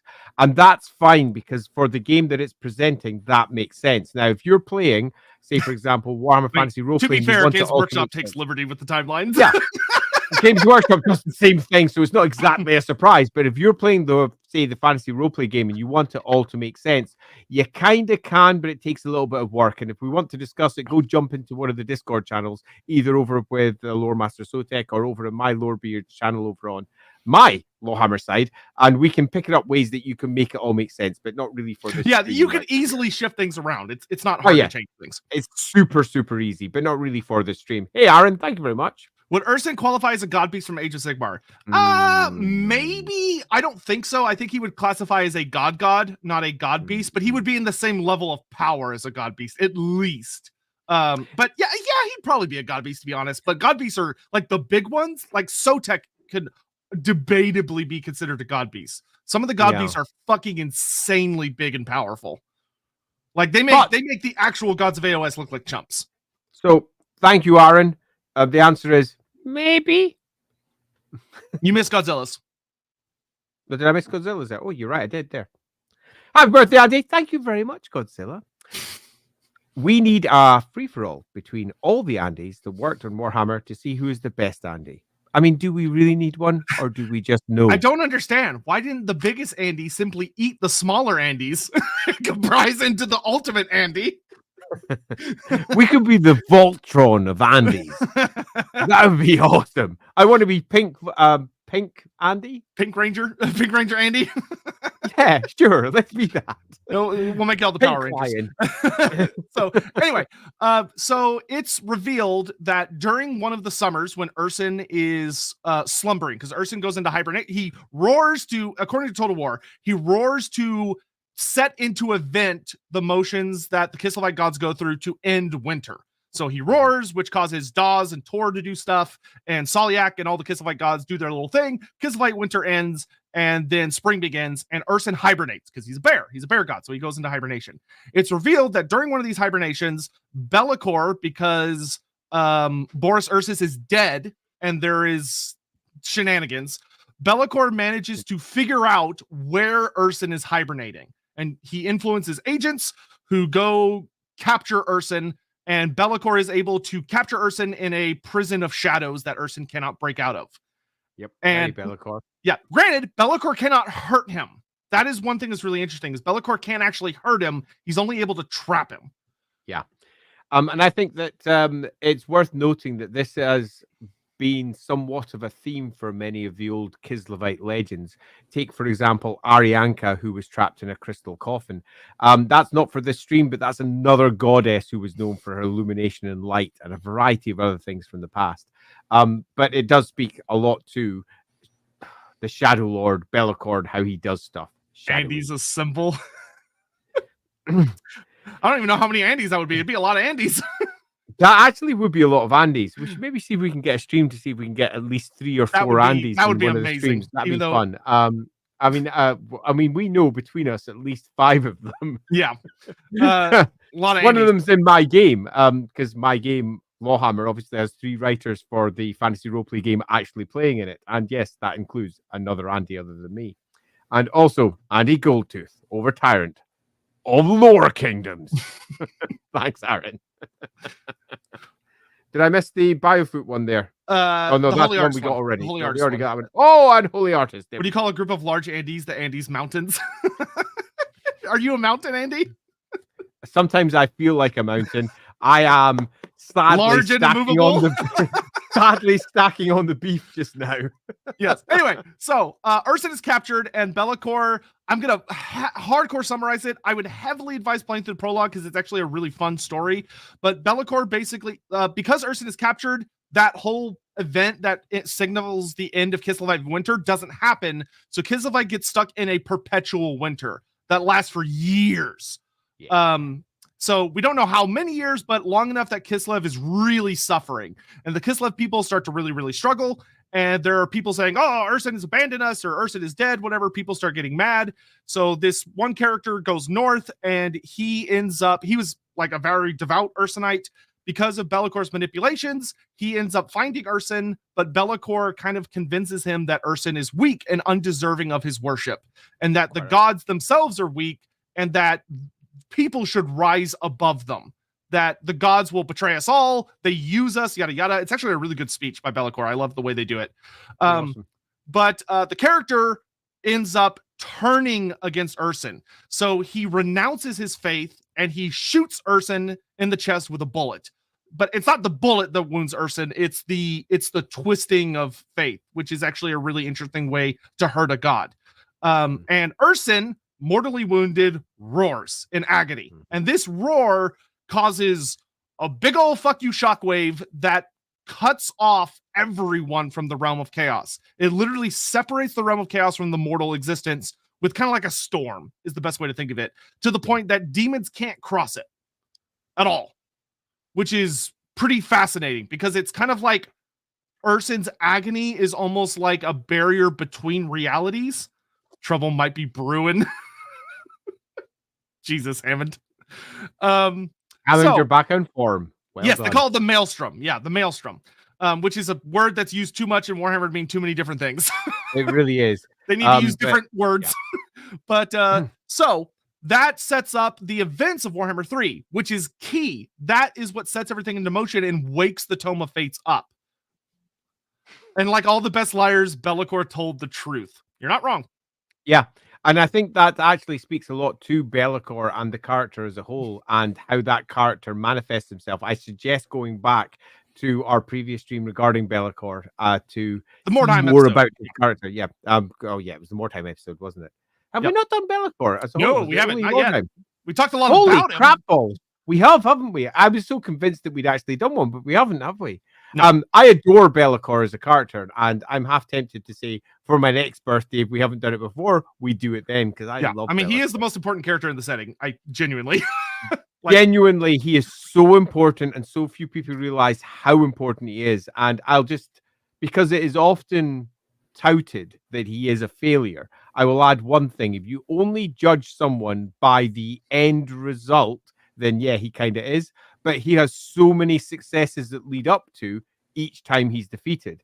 But it's the point when he's defeated that everyone judges him by. He is often successful for, in some cases, thousands of years in a row. So do be aware Belakor is quite the successful character for all. We focus on his defeats because that's when the heroes come along and we get our novels or we get like the events. In the grand scheme of things, he's successful like 90% of the time. It's just at the very last second that when he would ascend to godhood, he finally gets defeated. But like he succeeds in everything else that he does. All 4 chaos powers work against him, but this is quite the tangent. So moving back to the advisor. Back there. So the advisor learns. Hi, Stola. Thank you for that. The advisor learns all of this information from the souls thanks to the Tome of Fate. And the Tome of Fate tells him, okay, Belakor has trapped Urson. It's time to move. Now, what's interesting about the advisor is he's not just a puppet. He gets an idea. Because he realizes that, oh, there's a god trapped that's bleeding.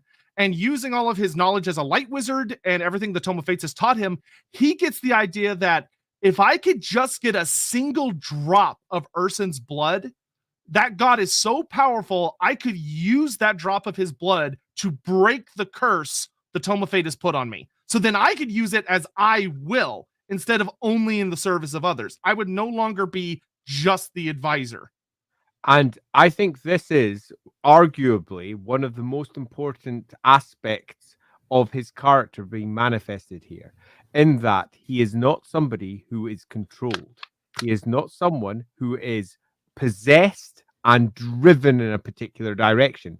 He is someone who has made, whether for good or ill, some form of deal, as we'll move on to as we hit the end. And how potentially his story comes to a conclusion, you will hear him scream out what he had done. And he had done everything that was correct on his side of that bargain. But it's important to note he has free will. And his free will leads him to not service in the power of the book, but to try and break free from the book. To use that book towards ends that he thinks are appropriate and worthwhile. Initially, he was a wizard of the colleges of magic, and he was looking to do something that would help defend the empire and arguably the world as a whole. But the character that ends up expressing is someone that is kind of stuck with this book, must respond according to the dictates and diktats of this book. But he is at this point looking for ways to free himself completely from it, looking for ways to become independent and to effectively use this book for, let's call it good, although that is a deeply subjective term. Yeah, and what's one of the things I love is he never explicitly states what he intends to do with the book once he's free of its curse. Like, we don't know if he's still like, oh, I'm going to save the world, or if he's like, no, I'm going to become a warlord. I'm going to become a god. Like, we have no idea what his ambitions are. But it's fair to say that his ambitions are almost certainly clear within his own mind. And I know that that's not much of a thing to say, but this is a man who had clear ambitions at the beginning, fell because of what the book did to him, but didn't lose his mind. And this is something that often happens to those that fall to chaos. They start to lose their mind. If you go back to the original Realms of Chaos version, we're talking Warhammer Fantasy Roleplay 1st edition, Warhammer Fantasy Battle 3rd edition. Many of their champions lost their memories so that they were no longer tied to that which they came from. And their memories were replaced with whatever it was for the chaos power at hand. But this is someone who has all of his mind, has all of his training as a light wizard, is capable of using that to get into new positions, but also is, as has been noted by the fact that he is an advisor as we move into the first game, which we're not quite at yet, someone who is capable of using a variety of powers to get the best position of influence. He is someone who is cognizant of who he is and is looking for ways out. I'd just like to quickly pop up the Viper one. So get a god tier bear trap and snap him every now and then. And I just solved this diamonds problem. Yeah, let us know where you find that. That god tier bear trap of yours. We all have one of those just sitting in our cupboard, Yeah, so it'll be fine. It's in my shed. And Viper again for a second one. Can I say thanks for both of those? It's super appreciated. Happy birthday to me. You are the best. Apparently, Damon translates to diamond. Solved his demon problem. Yeah, diamonds are a girl's best friend. Diamonds are forever. Translate that word there, and you got the Warhammer version. At this point, this is where the advisor begins Total War Warhammer 3, and the book sets him on one of several paths. Now, what's interesting is it's, of course, implied that whatever character you play, the advisor goes to that character, and there are some beautifully crafted intro cinematics of him going to each of the factions and negotiating with them, which is great. Because the thing that's fascinating is that sometimes the faction has heard of him and have summoned him, but in Warhammer 3, virtually all of them, he approaches them and they have no idea who he is. So we get to actually see him convincing them to allow him to join, which does not go super well for him in a lot of these starting. He nearly dies in almost every single one of these scenarios. But I think it's super fascinating to note that he doesn't. Yeah. And that speaks volumes. And I think speaks volumes not just for the type of man that he is, but for the very volume that he carries. This Book of Fate has enacted change within him. He has become, quite clearly by this point, someone who has access to multiple winds of magic. He is someone who realizes there are certain directions he must go in, according to what the Book of Fates demands. And it also clearly grants him with the correct things to say.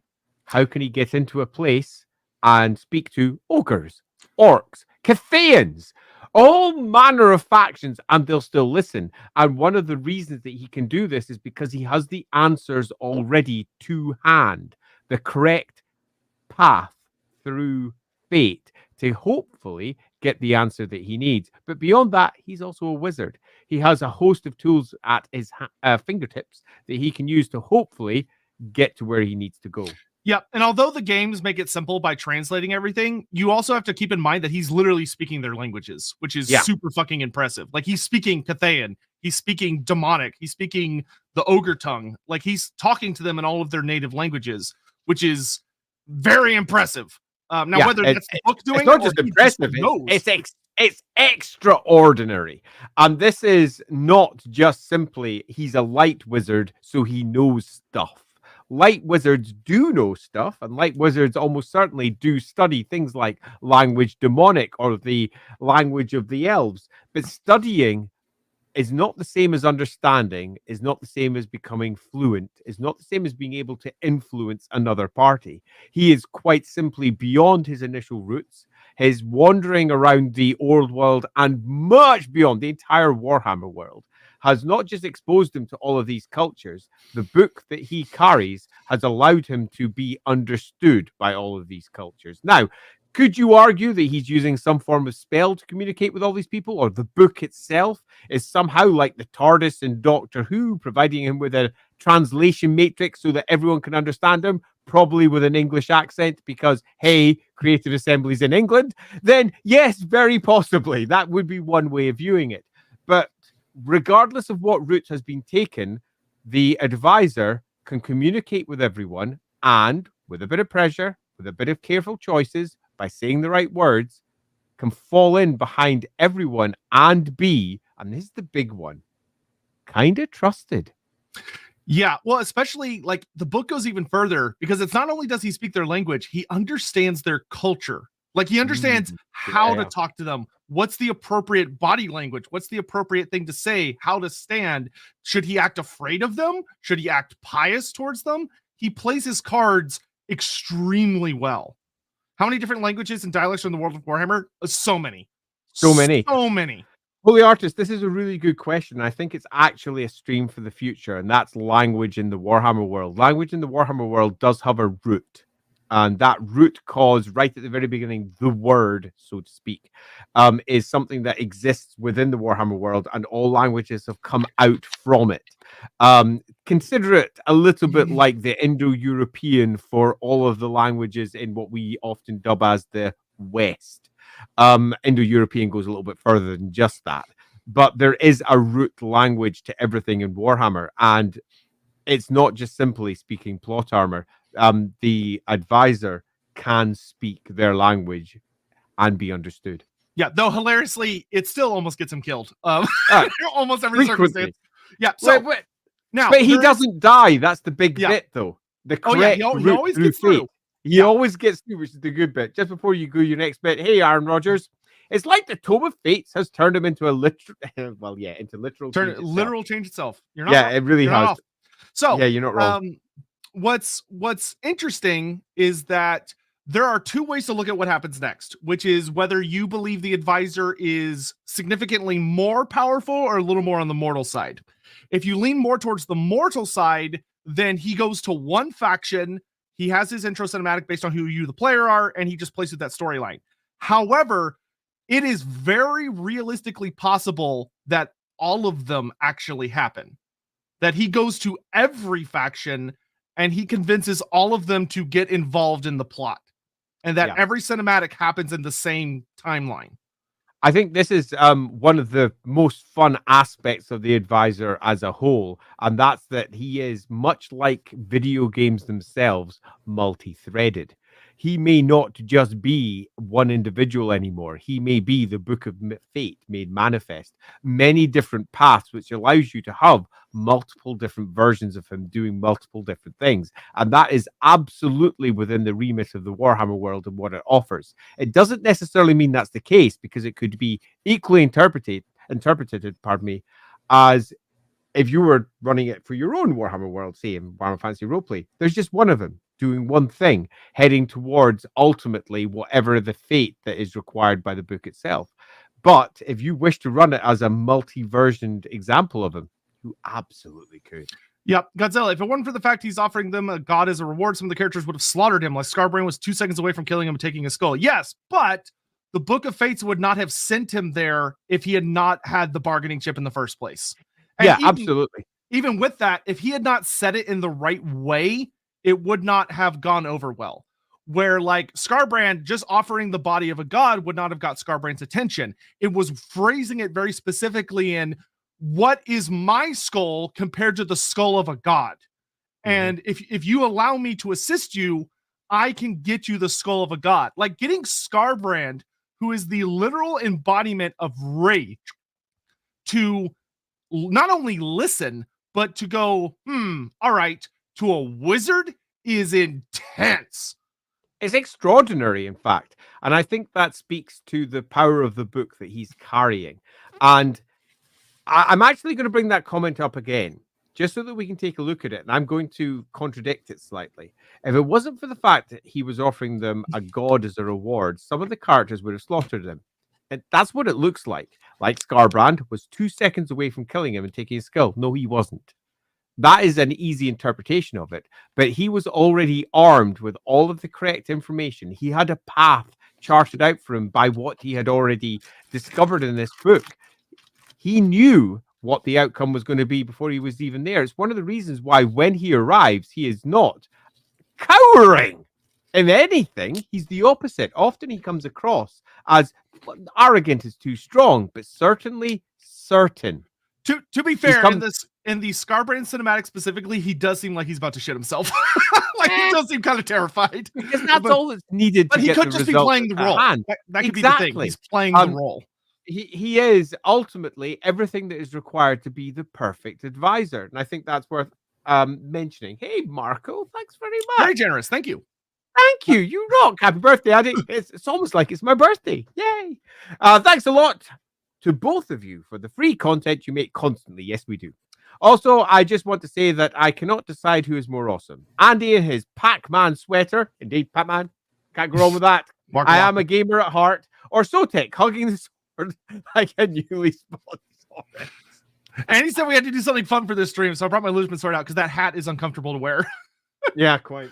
But and I've got my purple hat, so I'm happy. You got your purple crown. But we're gonna go ahead and go with the easier theory, which is that he goes to one faction. Yeah, and it's revealed as early as the Warhammer 3 trailer who he goes to see, which is that he goes to see Katerin. Because Katerin, the Tome of Fates tells him, is the correct. You could argue that it's the correct. Has he been to Nippon? Did he do anything? If Nippon ever got added to the game, probably. Yes, and yes. But the answer is currently no. But the answer is yes and yes. Yeah. If you ask any question, does Nippon do X? We would technically have to say, but. No. Yeah, because it hasn't been explored in forever, but there's no way he would not have gone there if they're going to be relevant to anything.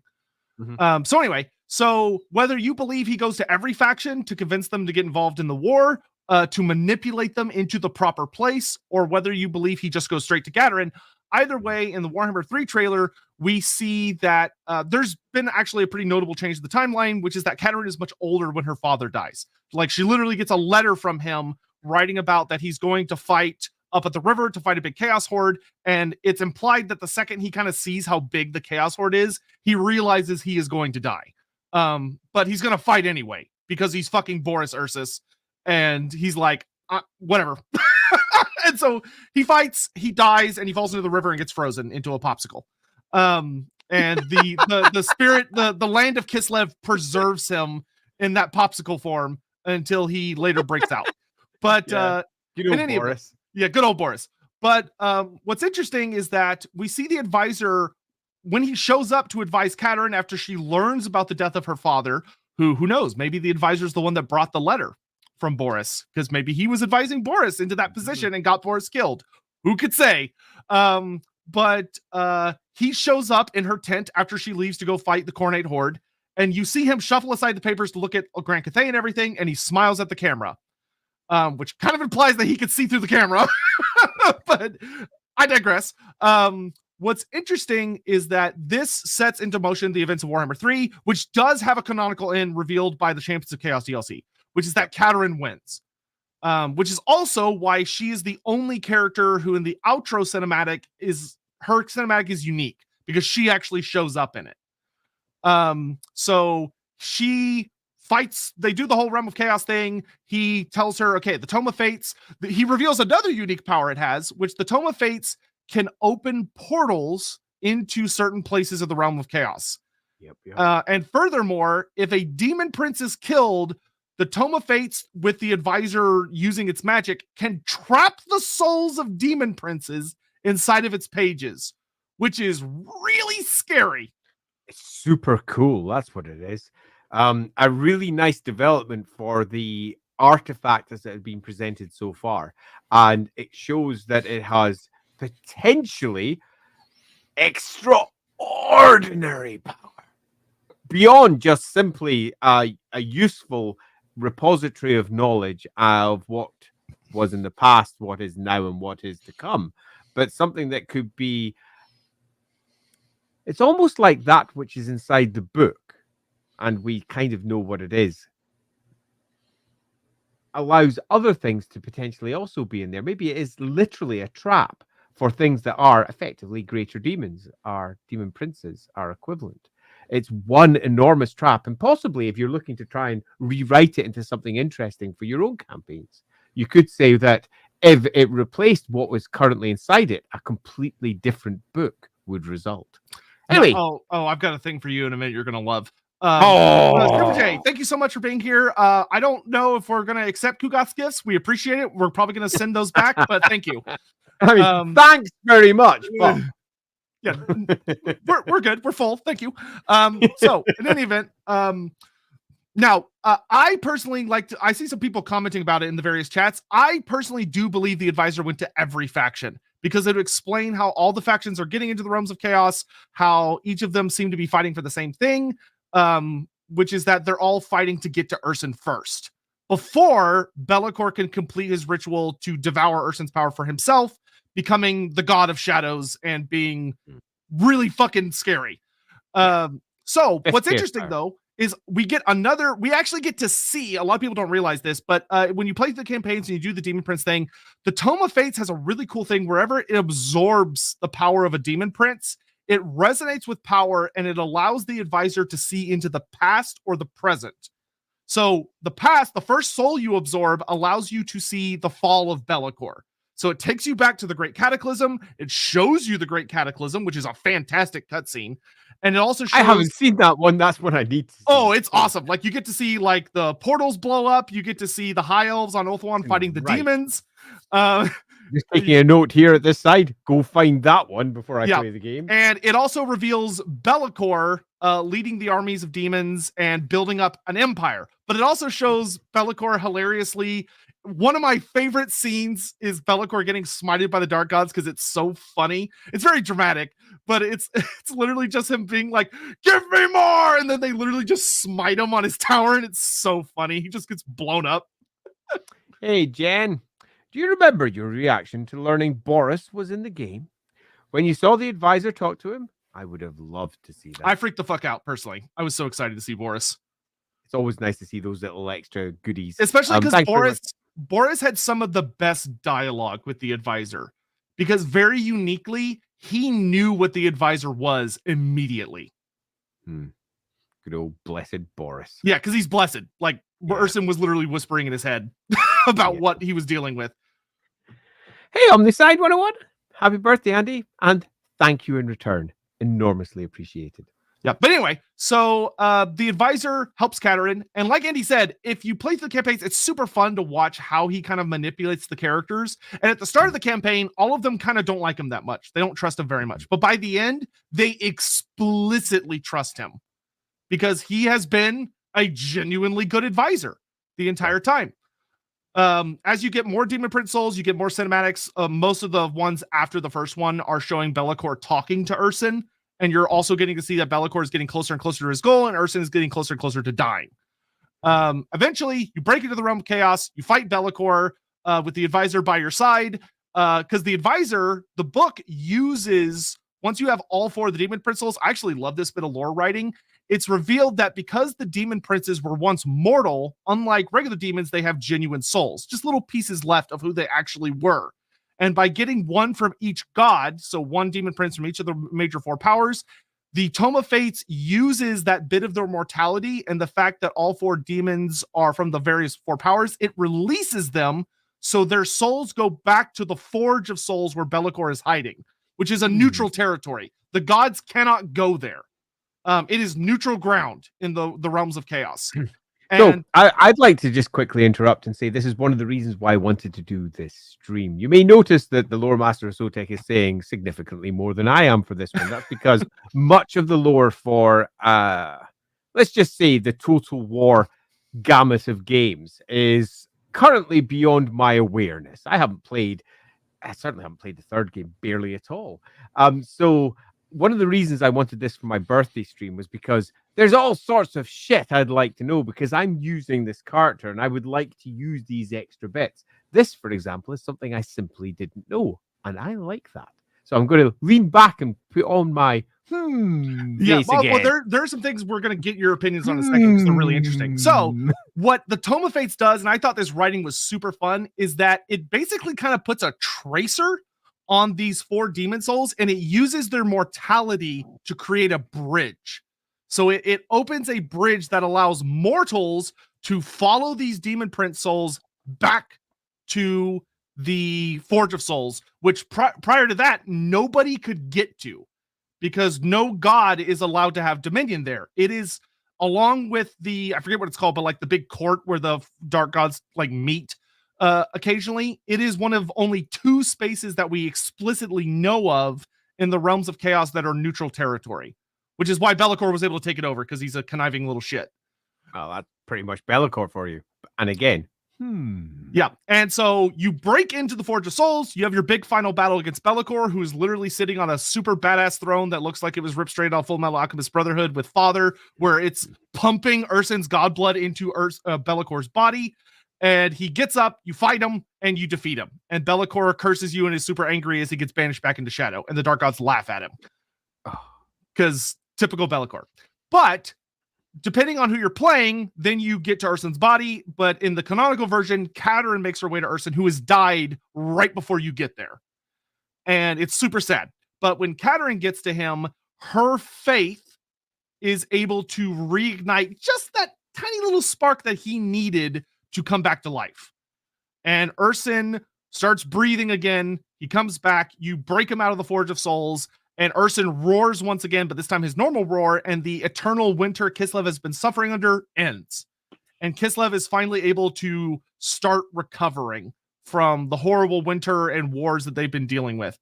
And the advisor gets his 1 drop of god blood.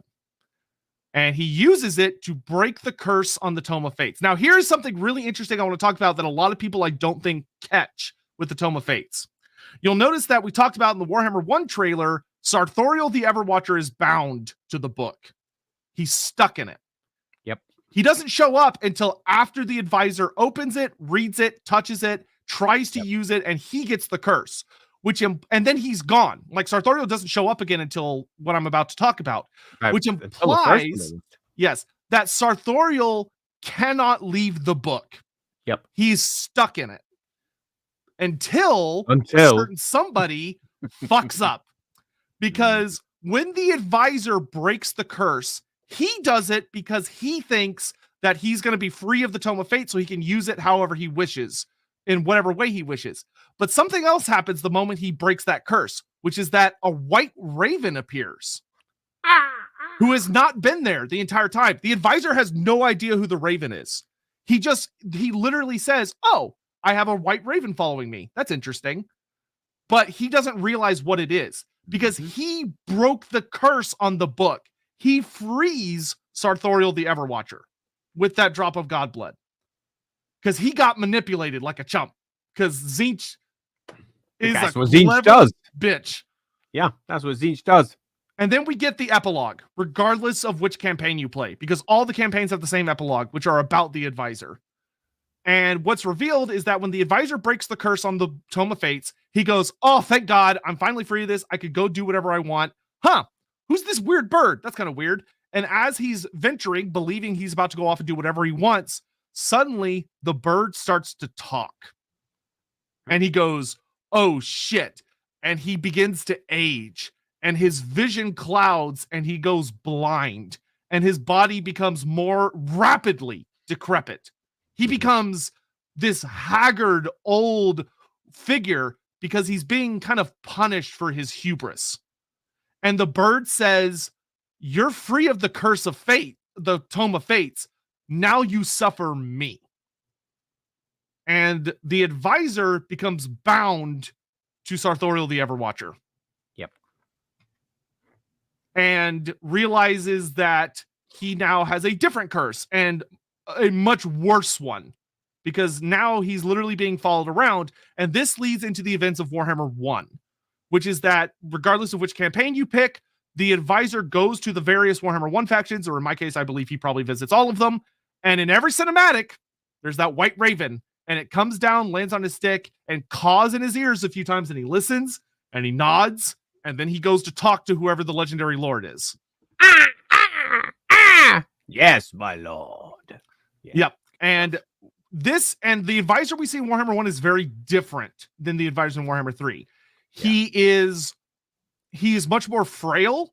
He's much older and kind of nastier looking, but he carries himself with much more, I almost want to say he's darker in a sense. Like, he's not as emotionally present as he seems in Warhammer 3, where in Warhammer 3, like, he seems more like an actual person who's not kind of, I guess, humbled.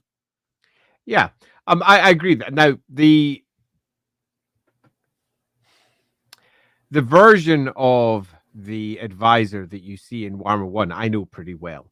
And it would be very easy to say, well, isn't that just simply because it was their first game and they were pinning down what they were going to do with this character? And the answer is yes. Well, yeah, but but retrospectively, allowing the background to explain all of that really does pin down what the advisor is slowly becoming, and that is a vessel that for the very demon that he attempted to get away from.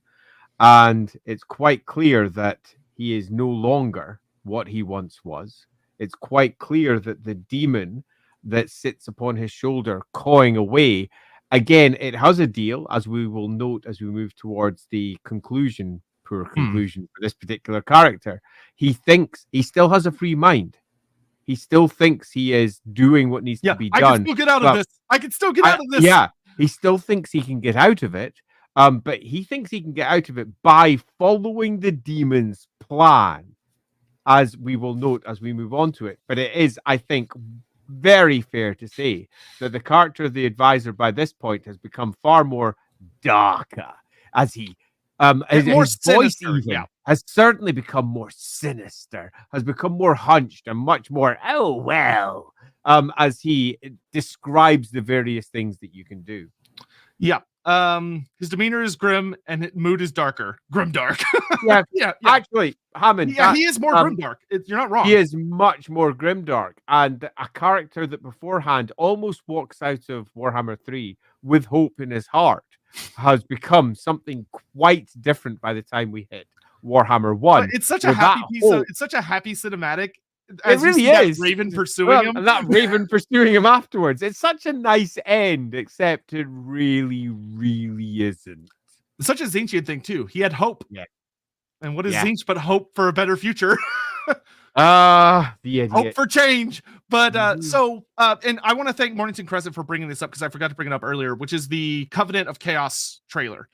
Because I do want to talk about that very briefly.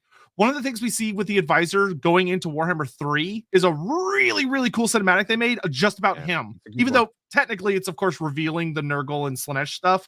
It's actually about him, that he gets sent on a mission by the Tome of Fates, which is explicitly Zinchian. And he is sent to oversee a bargain between Tzeentch and Slaanesh, which is he arrives in a Slaaneshi temple where the statues are all super terrifying because they look like cute, sexy elf ladies. And then it's actually revealed they're demonettes torturing people, and they're like hissing at him and doing all sorts of stuff. And he's like, oh God, get me out of here. Which one thing I love about the advisor is there's a lot of times where, like, he seems to kind of know what he's doing in Warhammer 3, but he gets the shit scared out of him a lot. Like, he has very human reactions, which I love about him a lot. Particularly if you look at how panicked he gets when the book is no longer sitting at his hip.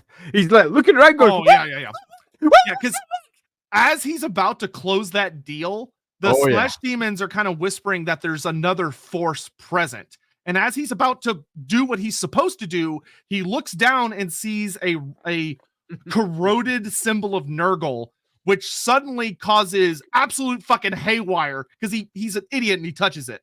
And it basically ejects, like, his soul, debatably, into the realm of chaos, and he witnesses a battle between Nurgle and Slaanesh because Nurgle found out about this deal and is here to interrupt it.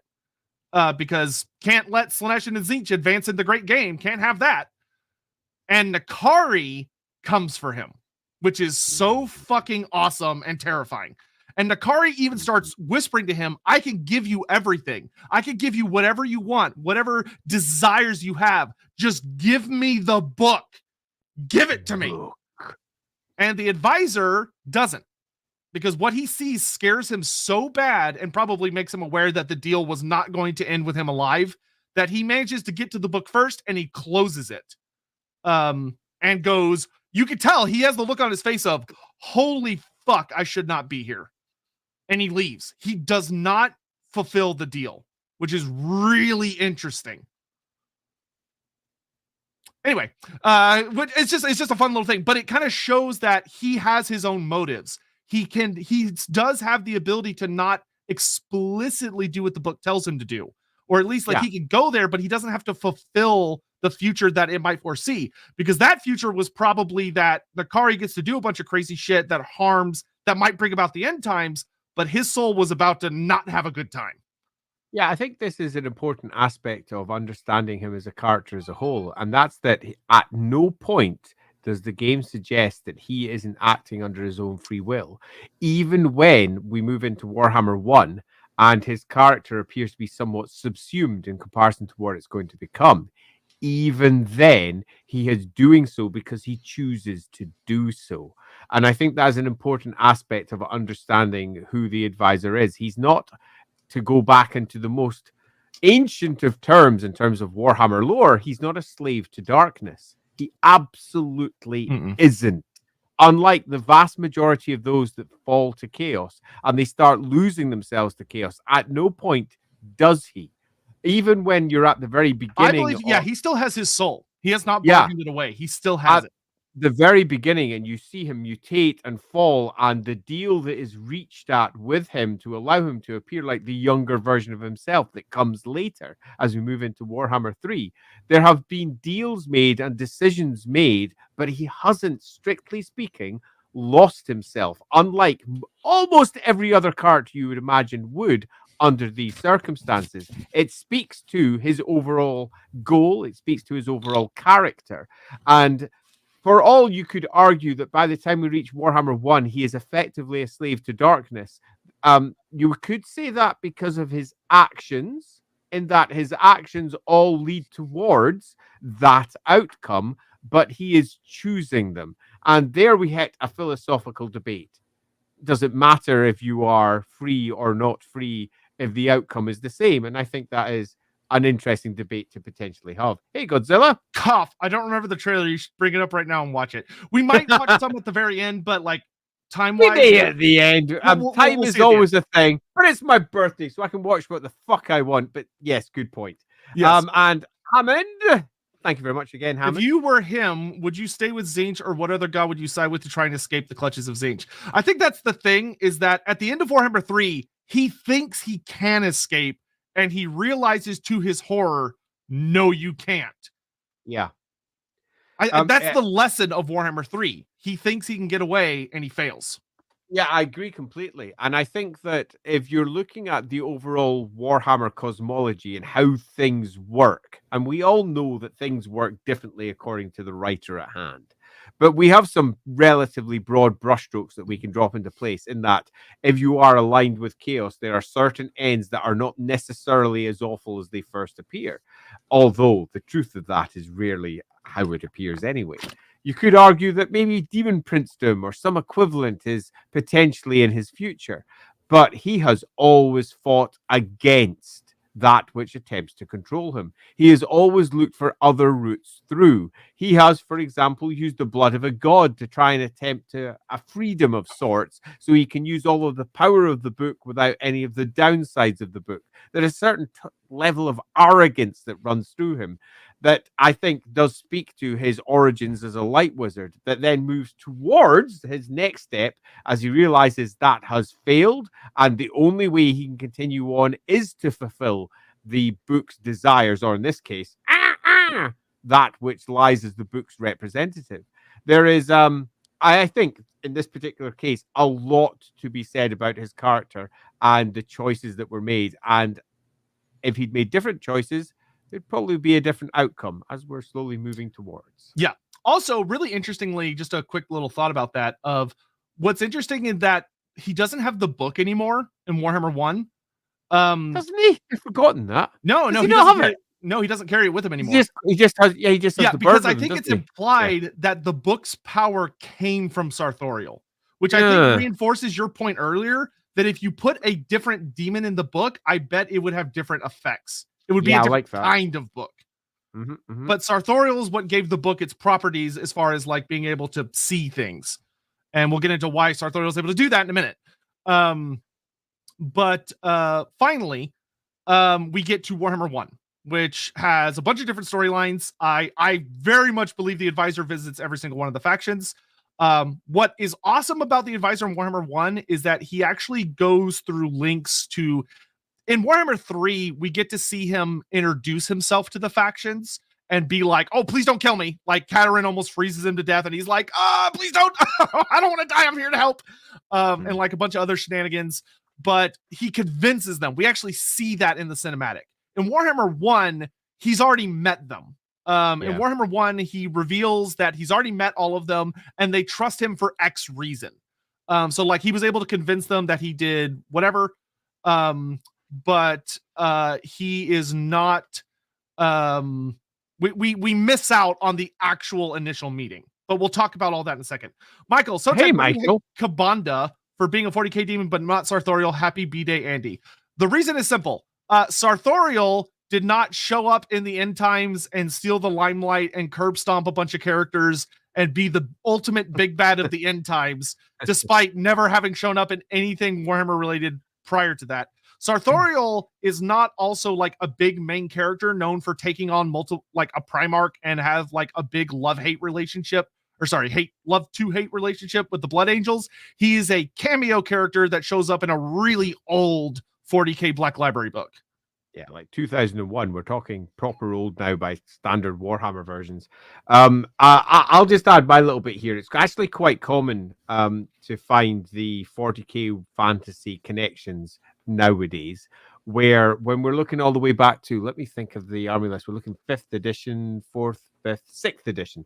So 6th edition Warhammer is where it started getting drilled down hard, and then they sort of diverged from it again, then moved back in. But you tend to find it was nothing more than a brief mention here or there, with some characters taking on far more. But Sartorial, it's almost hardly even there.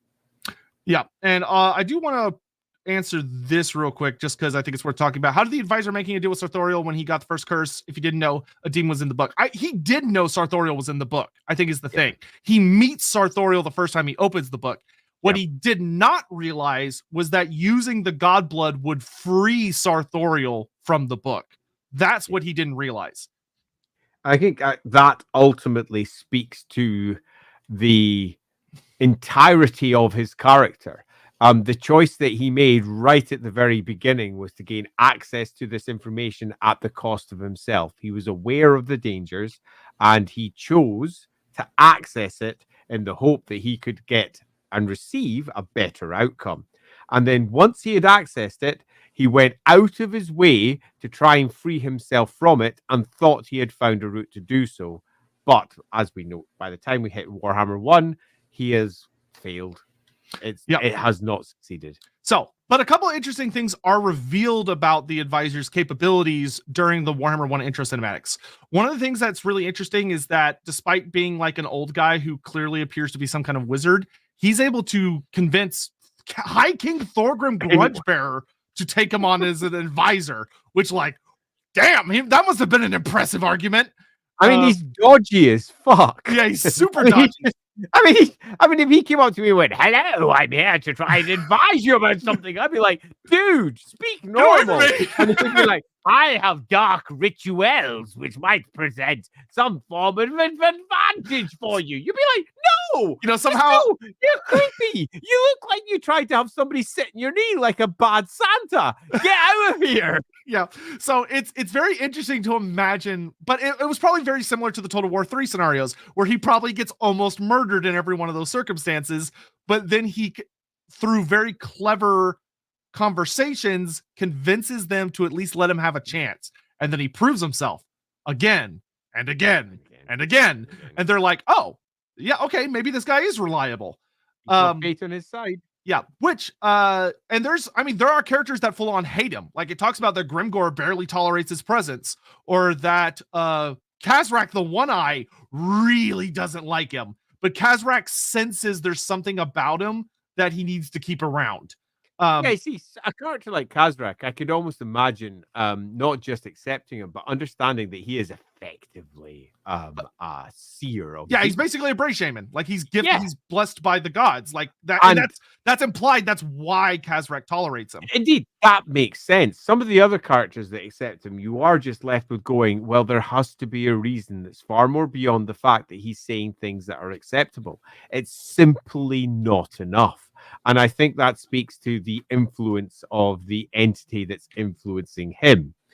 There has to be more involved than just simply he turns up and they say, oh, you know what? This exceedingly creepy guy who talks in a creepy way with his crow, a crow, by the way, that is by its nature associated with Zinch anyway. It's a classic symbol of Zinch. The crow tribes in the north are known for being fallen to Zinch. Yeah, what I do love is that his crow, raven, whatever the hell it is, it never is with him when he talks to the characters. It always leaves before he actually chats with the characters themselves. It's such an obvious bad guy. Oh yeah. That anyone that was anyone would immediately go, get away from me. Yeah, no. So there is a further answer. And yes, we all know that the real reason that he's accepted as the advisor is because it's super cheap assets. Yeah, but it's fun. It's fun to imagine how those initial conversations went. Yeah, but the story that actually supports that is much more fun and much more fascinating because it's not just that he's clearly walking the threads of fate that always allow him to get the best outcome. That wouldn't be enough for some of these factions. It's clearly that he has some form of influence that goes beyond that alone. And that is, I think, a fascinating aspect of where this character has arrived at. Yeah, and he's successful. That's the other big thing, is that he proves himself consistently. But I will say my favorite one of the intro movies is actually the Wood Elf one, because it's the only one where the advisor explicitly explains. Just pull this one up. Raven is actually more the god of death. Crow was naturally associated with Zinch, although sometimes brought up with Nurgle as well, purely because of the carrying crow aspect of it. But typically, all the way through the editions, except for maybe the latest where they tended to mix things up because there was so much lore that most people forgot about what came before. Typically, Crow was 100% Zinch. All the bird stuff. You don't see bird stuff with Nurgle. Nurgle and birds just do not do the thing. It's generally Nurgle with, say, flies, for example. Yeah, big insect. Yeah, there was a big I think the big thing that really got everyone with Ravens and Zinch was the MMO, because it's the Raven. They call him the Raven God, and it's the Raven tribe is kind of the main thing there. It's so Raven heavy, it's not even funny. In Total War Warhammer, for the Norscan tribes, if you dedicate to Zinch, you dedicate to the Raven God, and if you dedicate to Nurgle, you dedicate to the Crow God. Is how the Norskins are used. Because they used an animal totem for each of them. So Khorne is the Hound, Zinch is the Raven, Nurgle is the Crow, and Slaanesh is the Serpent. Bit of a mistake. Yes, whatever. Because they're the same bird.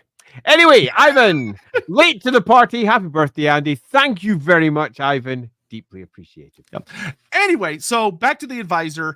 In the Wood Elf campaign, I love that he it's one of the only campaigns where he like really explains why the Wood Elves accept him, because that's like Wood Elves, they're like so isolationist and they're like a human, and it's revealed that the advisor has demonstrated to the Wood Elves that he understands the magic that was used to create all of the Waystones that keep the forest locked in, and that a lot of the magic within Athel Loren has started to go kind of quirky. And is not behaving appropriately, and that a lot of the Waystones that contain Athel Loren are starting to fail. And he demonstrates to the Wood Elves that he understands how they work to such an extent that he can repair them. But I will argue, and I think this is a fair argument, elves are dicks. Oh, yeah, sorry, Dominic's right. Zinch is the eagle in the Norse campaign. Yeah, there we apologies. Go. Yeah, so elves are dicks, and they're self-righteous dicks, and they think they're better than everyone else. Simply having a human come up and say, I understand your shit better than you do, is in many respects just not enough. The vast majority of them would be like, yeah, nah, get out. They wouldn't even reach there. But he did. The perfect thread of fate that was tread down. Showing up at the right time, talking to the right person, indeed, saying the right thing. And is that enough? I would say if you were to just take it on its blank face, no, it's not. Because the elves are so suspicious. He is beyond dodgy. He is just simply beyond dodgy. If a wizard comes up and says, "Hey, I understand your shit better than you," the first thing they'll respond is, "Fuck off, Siege guy. Let's kill you." Yeah. You're quite clearly a bad guy, but he doesn't. And anyone who's a seer or anyone who's got any capability of understanding the threads of fate would say, look, this is clearly someone that's to do with Tzeentch. It's 100% obvious, but they don't. And that, I think, is the deeper story. And that's because he is advised directly by, well, as we note, a greater demon. And that being the case, has access to greater information and potentially greater influence. Is Sartorial's title, the Everwatcher, relevant at all? Yes. I think we can actually dive into that right now. Or does it just sound cool? Happy birthday, and I think, Andy. To a respect, it actually talks to everything we're discussing here. The fact that he's the Everwatcher gives him the perfect position to be, here we go, the advisor. Yes. So, Tzeentch is, yeah. Thank you, Hammond. Thanks, Hammond. So, what's interesting about the advisor is that he's advised by Sartorial the Everwatcher. Literally, whenever he's about to talk to anybody, Sartorial comes down and says, "Hey, make sure you say this. Make sure you do this." And Sartorial is kind of revealed through some of the notes in like the art book and the campaigns and stuff like that, that Sartorial has a very specific job, which is that he is the Everwatcher. What does that mean? That means that Sartorial is trying to watch all of the strands of fate that lead to one specific conclusion, which is that he's kind of like a barometer test for if the end times are at hand. And his job is to not only keep an eye out for if the end times can be brought about sometime soon, but to ensure that is the particular series of events that takes place, to manipulate fate to ensure that the end times are coming. And actually think about what that means in the perspective of the game. Whomever you play is destined to win in terms of the game that you're playing. Now, obviously, you might screw up and lose the game because that happens all too often. But if you want to view, for example, the advisor as someone who is just one person who is going to come to one group and advise them towards success, in many respects, the barometer is the perfect term. Because if, for example, you pop along and you attend the dwarves win the campaign, and the end times do not, strictly speaking, turn out the way everybody expects. If alternatively you play with chaos, the end times come, and it's bad. It's really, really bad. Yeah. And that's all down to whichever person is sitting on his shoulder. I do want to bring this up from Mike that yes, the advisor in some of his speeches in Warhammer 1, he does heavily imply that the way he was able to get initial meetings with the faction leaders is through recommendations. That he advised a bunch of other people who were like, yeah, this guy knows his shit. Like, he's really good at what he does. And that got his foot in the door. Yeah, which is interesting. He has been given the perfect path by Tzeentch. He knows how to get where he needs to be because he has been given all of the future, all of the present. It's at his fingertips, and he can see where to go next. So I don't think that that is in any way controversial. It's easy to say that he would be able to get into a good place. It's easy to say he'd say the right things, but for some factions, almost no matter what he said or did, it would not be enough. But the demon has an outcome that it requires. It's following those threads of fate. And if you're playing one of those factions that would perhaps deny him, nevertheless, he succeeds. And I think that speaks to some aspect of his character that needs to be reflected in terms of if you're building him to, say, Warhammer Fantasy Roleplay, you would be looking to build something into that character that said, and this is why he is accepted. Yep. Now, what's interesting about Warhammer 1 is while in Warhammer 3, it's more implied that he advises every faction, at least for a little bit, because they're all competing towards kind of a weird but very specific goal, being Urson. In Warhammer 1, that is not the case. They're all just kind of doing their own thing, trying to survive. So it could be more heavily implied that he only advises one faction, which is revealed that there is a canonical faction he advises, which is the Warriors of Chaos. So he goes north. Here we go. Yep. Just before we do that, happy birthday to you. Happy birthday to you. Happy birthday, dear Andy. Happy birthday to you. One more year closer to being a life priest. Wait a minute, Ricky. You. You're gonna be What all do you mean dusty. 1 more year? That happened last year. Don't worry, you'll still be alive. You'll just be really dusty. But so in any event, he goes to the Warriors of Chaos and he gets to meet Archaon. And he becomes one of Archaon's advisors, which, to be fair, Archaon has a lot of lieutenants, a lot of advisors. And Archaon is super fucking scary, but the advisor is able to chat with him and get into his inner court. And he helps influence Archaon to bringing about the end times. And Archaon begins his big invasion, but this leads to the ultimate big twist. And the which is that the advisor, when Archaon becomes powerful enough to genuinely take on the mantle of Everchosen and to he's gathered all the artifacts as you play through your campaign, and he's powerful enough to finally set everything into motion, the other shoe drops, which is the advisor shows up and reveals that he has his own legion. He has his own big ol' army that he has stolen from under your nose. He's been plotting against you this entire time, and he genuinely laughs at you. He goes, "Oh, you think you can attain ultimate power? Fool! I manipulated you this entire time." And he starts laughing maniacally, and as he does, the white raven flies up into the sky and explodes in this big ball of light. And the advisor freaks the fuck out because this was not supposed to happen. Clearly. Or at least he hadn't been told this was going to happen. And he starts genuinely rambling. I did the wrong one. Oh, Dodgy Johan is Warhammer Santa because he has access to all the presents. Oh, man. Okay, if you don't know, in my LAWhammer game, the advisor has been dubbed Dodgy Johan by my players. And all the presents, because he's bring all the presents. Oh, man. Amusing, but yeah, let's he move gives that the one off. best presents because he sees all. Bruce, here, you rock. He knows what you wanted for Christmas or for Festag.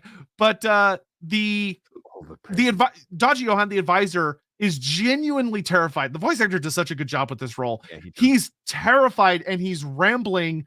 He's bowing down and he's saying, "I did everything you asked of me. I did everything to the letter. I obeyed your every wish. I fulfilled your every command. I have been nothing but loyal. Don't do this to me." And the raven flies down on him and it rips his guts out. Or it pecks his eyes out. It literally rips out his eyes and it pecks him to death and kind of slowly and agonizingly, to be honest, murders him. Yeah.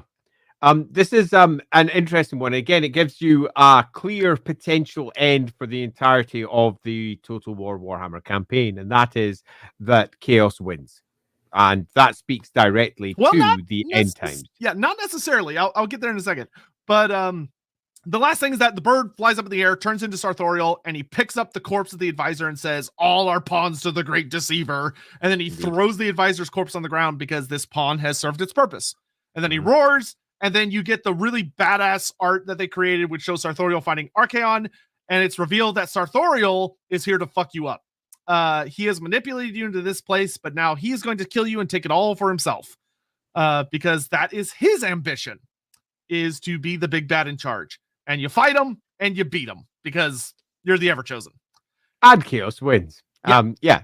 Quite. Now, what's interesting is that you as the player, canonically, can lose still at this point. Your campaign is not over by defeating Sartorial. Yeah, like just beating Sartorial does not actually win you the campaign. You still have to defeat the forces of everybody. Yeah. So theoretically, this is an end time scenario. Yeah. But you can still lose the battle at midtime. Yeah, I suppose you could. I actually considered that because I won. Yeah, good point. Well made. So what does this all mean? So we've got ourselves our advisor, who is fated to go through a certain path, and if you advise the Warriors of Chaos, reach his end. But I think that we speak to the very nature of Threads and Fate and Tzeentch if we look at this character as someone who is not any one thing. He is either A, multiple things, and we go down the Loremaster of Sotek route where he is speaking to all of the factions. But in terms of that being a reality, it seems almost nonsensical in that all of those factions meet and they all talk and they are all going to be discussing what they're doing. Now, not everyone speaking to everyone else, but at our equivalent of our conclave of light. If Karl Franz is sitting there going, "Hi, I'm Karl Franz, do my thing. Hey, everyone, I've got a big hammer, slam the table. Table doesn't break, properly reinforced. Hey, Thorgrim, how you doing? Hey, have you seen this Umgi over here? What Umgi? You mean my pal?" As the elves come in and go, "Yeah, well, what do you mean your pal? He's my he was pal. our friend." So if you're looking at it in terms of it being a realistic world, and we're looking at it as something that would occur in a version of the Warhammer world, what is offered by Total of War, and the lights have just been switched off. Oh, I can hear people. Yay, birthday song! A candle's just falling over. They're bringing candles over.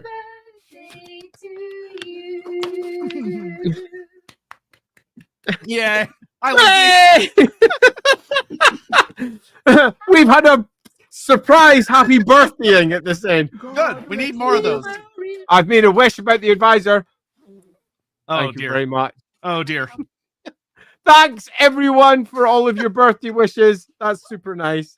Thank you very much for coming in with the happy birthdays. You can't see this, but my wife is wearing underwear over there. That is not what I expected to see as I turned around. Holy crap sticks. Right, so that aside, let's put my cakes down there while I right. Yeah, so it speaks to I'm amazed you kept your train of thought, but go ahead.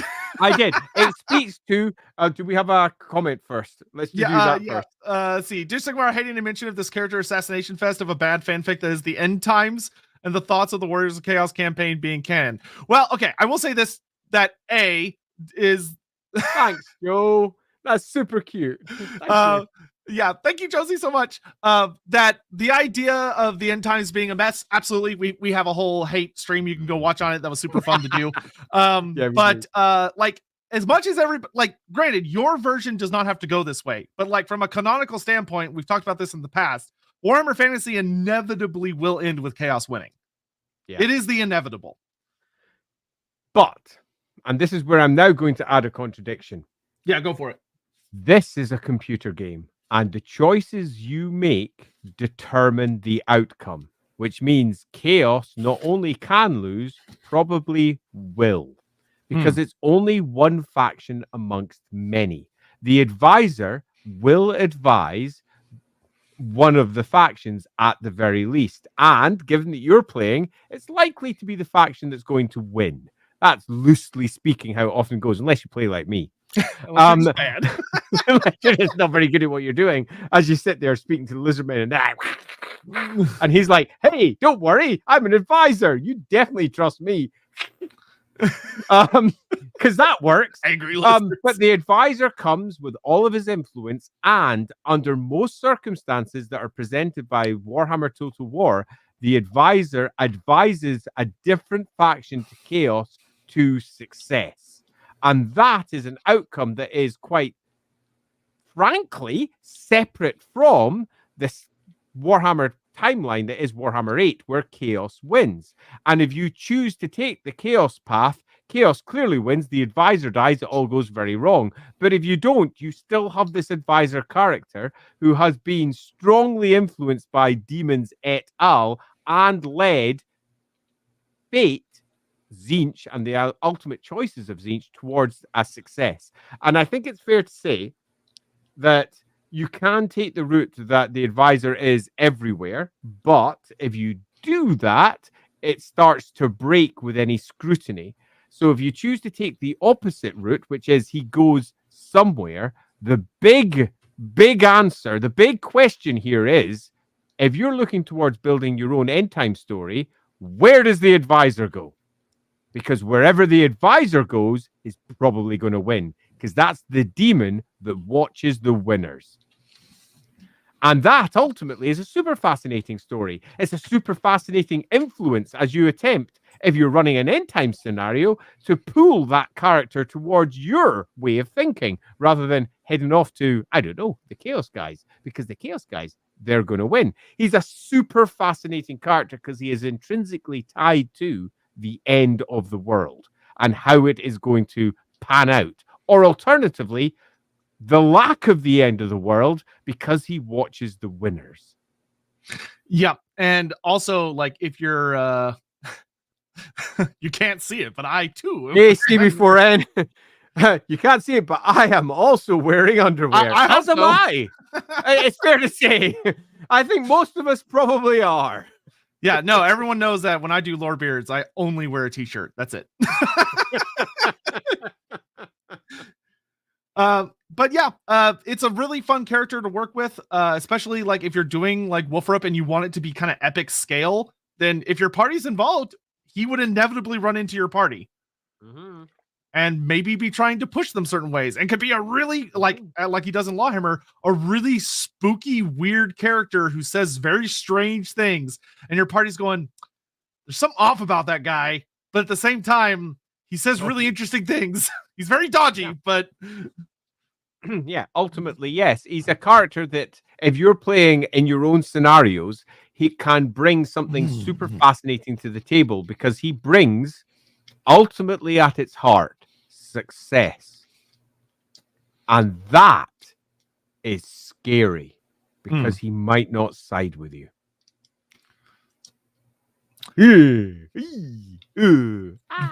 all spooky. So, oh, spooky. Hey, we got ourselves a quick one there. I'm not going to read that. I'm just going to laugh. Oh, no, just no on that one. I'd just like to bring up there one from Lindsay, who's currently sitting at the other side of the room there, currently taking photographs of herself dressed as an elf. Tidings of comfort and joy. Comfort and joy. Oh, tidings of comfort and joy. Pardon? I missed the first bit. Is there another bit before? Yeah, there's a first bit. Oh, rest ye merry, Lord beer fans, let nothing you dismay. For Andy Lawyer Savior was born upon this day. Ish.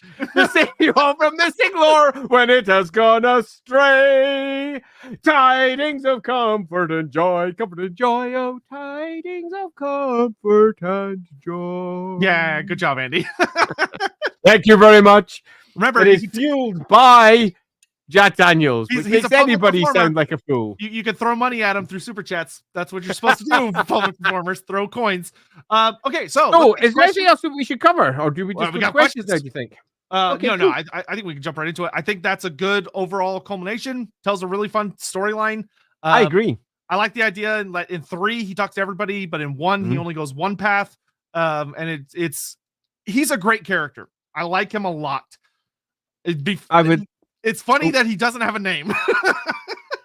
I would like to take this opportunity to address you all out there on this day of my birth and say that if you haven't yet subscribed to the Loremaster of Sotek's channel, no, then you are, of course, the worst. Making the right decision.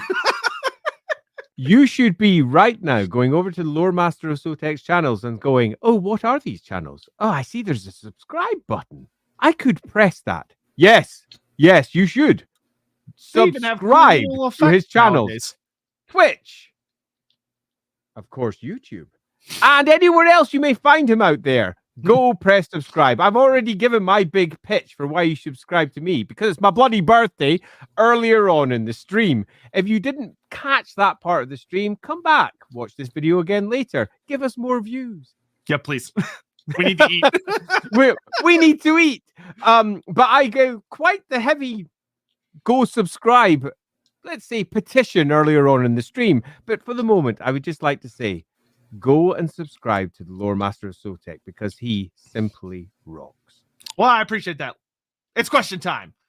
All right. Question time. So, Sir Beardington, could the advisor have done better if he had gone off script rather than betray Archaon? I don't think he really had much of a choice to be like, it depends on how you feel about what his capabilities are. Could he have, if he could have chosen not to betray Archaon, he probably would still be alive, debatably. Yeah. I think I agree here. I think that by the time we're dealing with the advisor in the Warriors of Chaos campaign, he has gone beyond what his original roots were into pure, full-on, chaos-worshipping, chaos-fronting lunacy. He has lost himself. He is no longer the advisor that we had before. He is no longer that hope-filled character that, like the fool, tripped off the edge of a cliff. He has gone beyond all of that to actual power-hungry, grubbing for anything he can to effectively drag Tzeentch's will to his own and potentially ascend to demonhood. But that ascension is curtailed and cut off short if you choose that route. If you choose a different route, then your faction probably, unless you're, well, let's be honest, depends on the difficulty you're playing at, but probably turns out relatively well, meaning that the end of the world may not even come. And the arguably scary thing about all of that is that's probably Tzeentch's will. Yeah, that it's not. This is not the right time for the end times. There's Absolutely. There's something bigger. With Champions of Chaos and oh god, Forge of the Chaos Dwarfs. Johan's replaced. Any thoughts? So yeah, that's actually something interesting they do in Warhammer 3 is that Johan or Dodgy Johan leaves after the base Warhammer 3 campaign. He doesn't show up after that. There's a different advisor after that, which is interesting because it implies that if they're continuing with the same idea, this other advisor might be a different character. They haven't given her a character yet. She doesn't even have a portrait. Her portrait is purely in shadow, which is very interesting. But it's implied that because of the end of Warhammer 3, all of the DLCs take place after Urson has been freed because Canon is the canonical winner. So he's free from the book and he leaves. That's why he doesn't come back. He's got other things to go do. And we get that the woman who has a like an Eastern accent that takes over for the Champions of Chaos stuff, who whether she is an actual individual or not is not said. She's more kind of like a god level narrator as opposed to an actual character because she doesn't show up in anything. But all right. Interesting. So I'm going to interrupt with my own question because it's my fucking birthday. Yeah. So one interpretation potentially of the outcomes for the third game is that the book is successfully cleansed and the demon is also potentially cleansed. Is that a potential? Could be. Given I haven't actually played through that part, I don't know. So I'm quite interested to see what you think, Mr. Sotek. So we see him still with the book at the end of the third cinematic, like he's still carrying it with him. But cleansed, arguably. Yeah, but cleansed, arguably. And he also doesn't have it later. Yeah. Which to me almost suggests that because of Sartorial, he's either forced to or willingly gives up the book, and maybe it winds up in other places. And this mysterious narrator is someone reading from the book who is not him. It's a woman. So are we looking at, to make the best sense of that, a Warhammer 4 to sit between 3 and 1? I don't think we're going to get that, but it would be nice. Neither do I, but that would, I think, explain it, because we have ourselves a strong potential disparity between the end of 3, where you could argue he has succeeded, and the beginning of 1, where you can't argue that he has succeeded, because he certainly probably hasn't. What's super distinct is that Gregory, the writer, says, I'm taking a different angle here. How about now that we've he retired because he is a very the voice actor. I believe he's in his 80s, actually. I think he still does stuff with them. Okay, so he still does trailers. Yeah, how about we go for a completely different angle? Let's say at the end of 3, he does succeed. And the reason that he doesn't of the book by 1 is because he succeeded. He doesn't need it. He's got all of his stuff. He's learned everything he needs to learn. And that, with the vast majority of playthroughs, you stop the end times. Yeah, that could very well be. Because what's interesting is that the quote-unquote new advisor is not a character in that, like, when you're playing through those campaigns, the characters don't talk to the narrator. If you're playing a Chaos Dwarf or a Champions of Chaos campaign, they're just talking to themselves. Like, you get like Valkia in the intro of your campaign, just is like, I'm Valkia, here's some random facts about what's happening around me. Oh man, I need to play this. Yeah. Whereas and the narrator only talks to the player. Only the player, and only talks from a narrative perspective of like describing who the Champions of Chaos are, who the Chaos Dwarfs are, and like how to do a couple of little things. But what's interesting is that it could imply that there is simply an observer, which I still find interesting. Yeah. There is someone observing events. And it could be anyone if you really want to have fun with it. Yeah, totally. Was that the moment he tried to read the book, he went blind? No, there's a very explicitly mentioned moment when the advisor goes blind, which is in the epilogue of Warhammer 3. Warhammer 3, yeah. So we have a potential outcome here where we've got ourselves a character who's a light wizard who has made a judgment to accept forbidden knowledge in the hope of a good outcome. Takes that forbidden knowledge on, falls, becomes something new, and then withdraws until eventually is seen again, having a new, younger face, advising others with access to information that can only be properly deployed in the service of another party.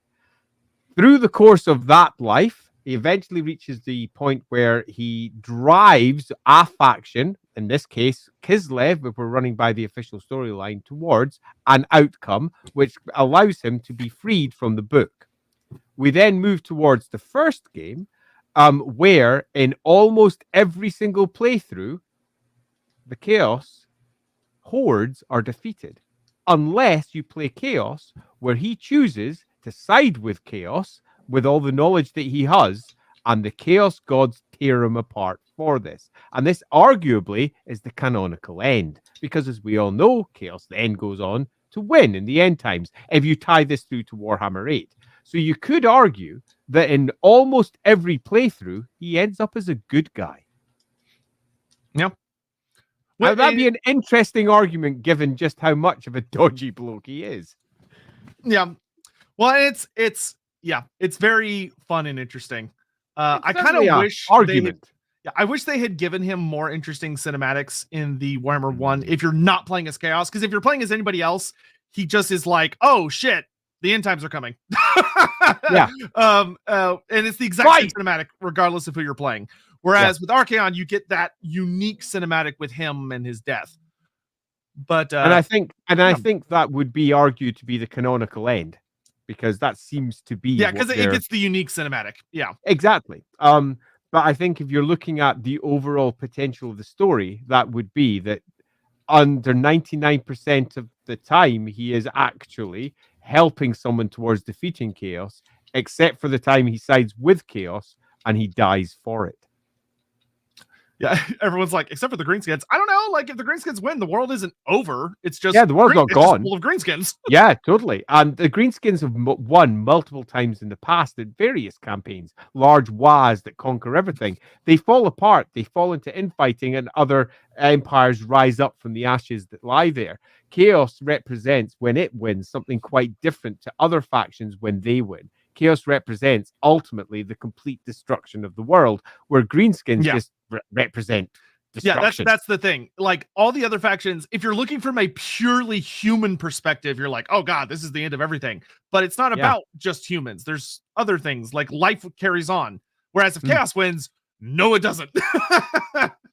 Anyway, questions. Pardon me. That was a nice aside because it was my birthday. Thanks very much. No, I thought it was very interesting. Is there a way for the advisor to potentially regain his eyesight? Sure, magic. It's a thing. Yeah. There's going to be all manner of different ways of doing it. Although if you accept that it is a divine, I was going to say, no, Andy, do you think he was made blind to go seer form? If he's a seer now, if he is someone that has gone full seer, then the answer is probably not. And if he did get his eyesight back, he would lose access to everything that he had gained from the tome. Yeah, because I would bet that's why he's made blind in a sense. Yeah. I would argue for the potential alternative endings. It's one of the reasons why whichever faction he attaches to potentially comes towards a win, because he has got true sight, so to speak. Yep. Would the advisor story be better if he had ascended into a demon prince, or alternatively devolved into a chaos spawn? Could have been fun. It would have just been a fun alternative. I think that would have made a super fun one, particularly if you had a really strong narrative for the book being cleansed and then him falling after that. the classic example of too much knowledge is a bad thing. The Yeah. Call of Cthulhu-esque version, where the more you know, the closer you get to insanity and losing yourself to everything. And I think that could have made a super fun end, yes. Yeah, I think he would have had a very fun, very different story if the plan had been, if there had been a narrative in place from the start, which there wasn't at all. It's very, I've chatted with them, was never a plan. That's why he doesn't even show up in Warhammer 2. There was no plan to bring the advisor back. It wasn't until they were making 3 they were like, oh, you know what would be kind of cool if we did this, which I'm glad they did, because they made a really badass character out of it. Absolutely. It's a classic example of patching up the story as you go and making it really cool with what you have already established. And if the Warhammer 1, for example, was to be remade, it would be the perfect opportunity to provide a really neat, characterful cinematic for each one of the different factions. Doompig asks, if the advisor is your advisor, then why did he lose so easily? Is he stupid? I feel like that might be a reflection of who he's advising, unfortunately. Sadly, yes. But he can advise, but he can't do it for you. Yeah, that's your job as the player. My lord. Stop giving them Ogres! Flanks. For the love of God, our army should be facing the other way. Anyway, potato salad. What is the Tome of Fate? Does it have any? Oh, this is a great question, actually. So we've talked about what it is that it seems to be a device that can contain a demon, in this case, Sartorial the Everwatcher, but it also allows him to have a lot better, strong grasp on how to manipulate reality. However, does it have any connection with the Well of Eternity and or Kairos Fate Weaver? Which the answer is maybe. Which, for those who don't know, the Well of Eternity is a concept that in the Realm of Chaos there is a place called the Well of Eternity that it is time. Like, it is literally eternity itself has a place, and it's everything that will ever happen and could ever happen and has ever happened. But it's so much that the god Tzeentch is scared to go in it, because Tzeentch is convinced that even a god would not survive that kind of experience. It's too much. And he chucks a certain demon into it, known as Kairos Fate Weaver, who is brutally weakened by the experience. Like, physically, Kairos Fate Weaver is the weakest demon, a greater demon. He's very weak, and he can't see the present. Like, he's literally blinded to the present. But Kairos has perfect future and sight vision. It's not like Sartorial, where Sartorial can kind of figure out, okay, this is the future I want to go to, and I can get some information about the past, but only about the events that are relevant to what I'm doing. Kairos has perfect past and future vision. Yeah, I would argue instead, if you're trying to make some form of sense of this, one easy way to do it would be that we've got ourselves a watcher who is very much a representation of the present. Representation of what is happening right now. This watcher is observing. And then you've got Kairos Fate Weaver, who has past and present very, very neatly sewn up and arguably sewn into that book. So you could argue that Fate, if you wish to put a scribe for this book, you would say Fate Weaver wrote it and the watcher uses it. Yeah, I think that's super fair. Trapped in it because trapped by the present and the future, incapable of moving beyond because it's the present. It makes sense for it to be in that book. It makes sense for it to eventually be freed from that book, still trapped in the present, future and past being effectively the bars that it cannot move past. It makes a certain amount of sympathetic sense. Yeah. Also, if you want to laugh, keeping in mind that Sartorial literally is the book, go watch the intro cinematic with Kairos Fate Weaver talking to the advisor, because Kairos it's very heavily implied Kairos knows that the book is Sartorial, and he just throws so much shade, being like, I can obliterate this bitch, and it will not be hard. Which is just really funny. Anyway, Service N, what is your favorite game intro with the advisor approaching one of the legendary lords? I think game 3 had all of the best ones. They're all very, very good. My personal favorite is probably the ogre one, because it's very funny, and that the advisor comes to the ogres with this really well-crafted plan of how to manipulate the ogre's desire for power. Let's see. The most important part of the new advisoress witnessing the birth of Dread Incarnate, the Hammer Storm. Harold Hammerstorm. She narrates his little thing. Good old Harry the Hammer. Looking forward to playing that. I do love Harry the Hammer. But that miniature over there.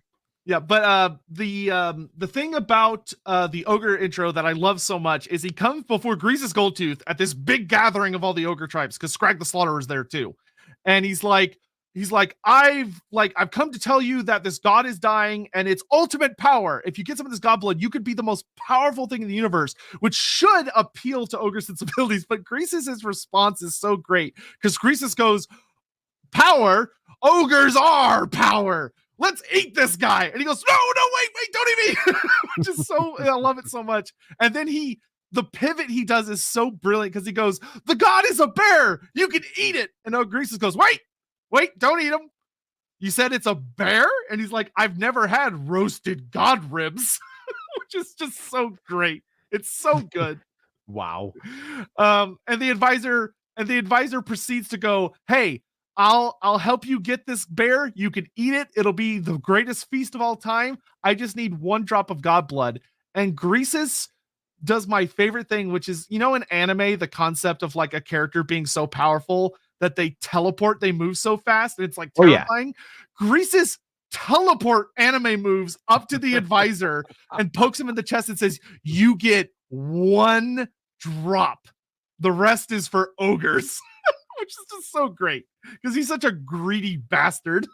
I love it. Anyway, do you have a favorite of the ones you've seen, Andy, from like the Warhammer 1 intros? I can barely remember them, and I need to go back to them. So I think my answer to that one will be, let's wait until I start streaming and I get super excited by them all. That's fair. They're very well made. They're super fun. Yeah. Let's see. The advisor is just Lilith all along? Absolutely. Yes. I think the answer to that maybe that's who the new female narrator is. Maybe it's Lilith. As ridiculous as it is to say, the answer is obviously no. It'd be more fun to say yes, but the answer is no.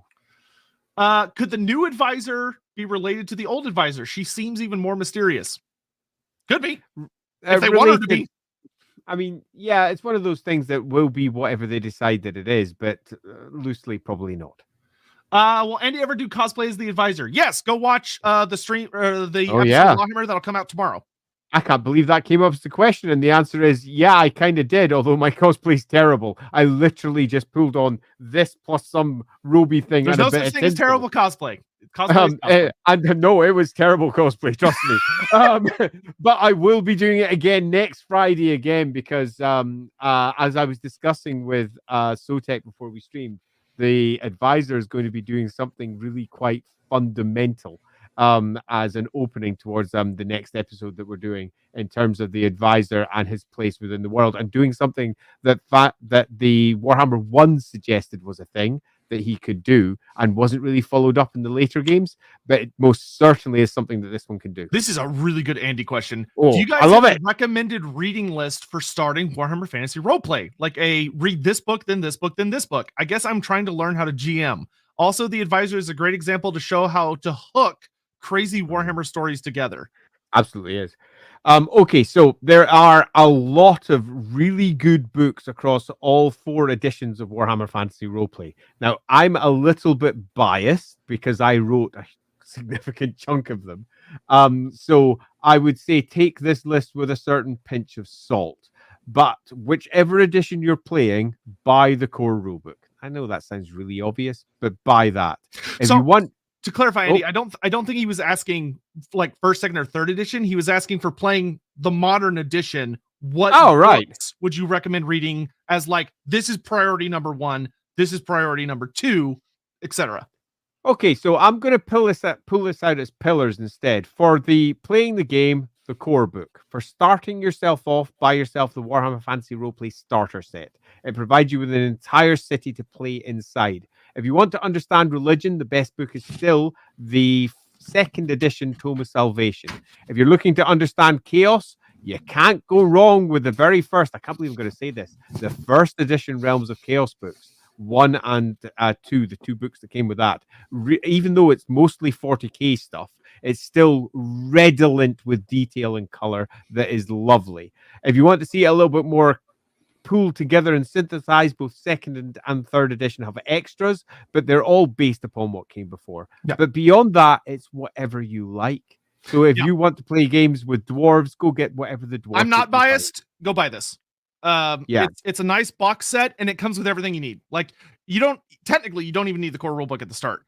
You can literally get just this. It comes with maps, player sheets, even like pre-built characters if you're like your friends are completely brand new and they don't want to go through character creation until they kind of have a handle on the game. It's amazing. And I didn't write it, so it's a non-biased opinion. So I cannot recommend this enough. It comes with a lot of really good Games Master materials as well. Thanks. And if you do enjoy that, this, I can't believe it's going to turn into an advert, but it kind of is. This Friday, we're doing a stream on LAWhammer at 7 p.m. UK, where we explain why the starter set's political situation is. And we're going to be diving deep into the lore, I suppose, of why the starter set even exists. So that's going to be super fun. That's this Friday at 7 p.m. UK. But cut a long story short, the starter set is, if you're looking for a single place to start, the best place. Now, that comes super cheap at the moment. If you want to buy it, you can get it over on Drive-Thru RPG. I will see about getting a link while the next we should get Drive-Thru RPG as a sponsor or something. We bloody should, shouldn't we? The number of times I use that shit for everything. Yeah, me too. So I'm going to go grab a link while you're talking about the other stuff. Ryan Jones, Kugoth is my personal favorite intro. The voice actor really nails his conversation. Threateningly congenial. Well, they're all amazing. They're all amazing in different ways. The Kugoth one is very near and dear to my heart because the way the voice actor for Kugoth portrays him is incredible. Like, there's something, he does such a beautiful job of, if you wrote down what he says on a piece of paper, it purely comes off as very nice. But the way he says it is so disturbing because, like, you could tell he's sizing up the advisor as like, you walked in here and are resistant to my plagues. You would make a very interesting experiment. And the advisor's like, no, we should not do that. Let's do this other thing instead. And it's handled really well. I really love Total War Warhammer 3's portrayal of Kugoth. Well, of all of them, like Nakari and Kugoth in particular have kind of been out in the shadows for a really long time since Warhammer Fantasy ended because they didn't get ported to AOS. So I'm really glad they were featured so heavily in 3. All right. Let's see. What lores of magic can the advisor use? We know for a fact he can use the lore of light because that was his original lore, but debatably he can use all 8 winds. Though he seems very heavily inclined towards light, heavens, and amethyst. Yeah, so loosely speaking, I would suggest that it's obvious that he can, by the time he reaches his Warhammer Total War Warhammer 1 version, probably all of them. Most definitely the ones that were suggested already. Looking into the future with Celestial, looking to the past with Amethyst, and Light, because that's what he's got already. But I think it's very likely he also has the Lore of Shadows, for example, because of the number of places he manages to creep into one way or another without being properly stomped. Plus, there's a strong suggestion that he may appear fallen, as in if we look at the very first cinematic that was first offered by the game, he properly fell. He did not look like a normal human anymore, but when we see him later, he does. There's many ways that you can do that without just saying, oh, he sort of mutates into a normal person again. You can cover yourself with a variety of spells, and the most common spells that's classic. that are the Grey Wind. So the answer is probably all of them, given the book that he's wielding, but I would argue that most of that is probably held underneath various deals, pacts, restrictions that the book itself is also held underneath. Why is the advisor so obsessed with ogres? Okay, to be fair to the advisor, if an entire ogre tribe shows up in your territory and sets up a camp and starts doing stuff, being informed of that would be very, very important to whoever your boss is. They would want to know that there's an entire fucking ogre tribe that has set up shop in their territory, because that is a big problem. Like, considering in Warhammer 2, those camps allow you to hire A, mercenaries, which is always helpful, but B, that means you're dealing with a group of ogres that are so populous that they have numerous units of ogre bulls, numerous units of man-eaters, and numerous units of fucking Mournfang cavalry, that is oh shit, that is a top priority. We need to deal with this. Either we hire them or we try to kill them. You cannot just ignore ogres in your territory because they will eat everything, including your people, especially your people. That's actually the first thing they'll probably go for. So yeah, like, to be fair to him, it's kind of important that you know that ogres, my lord. But anyway, who was the advisor before he fell to chaos? I know he was an Imperial wizard, but nothing aside that. That's all we have, really. That he was an Imperial wizard, and he was probably stationed in Altdorf. Maybe.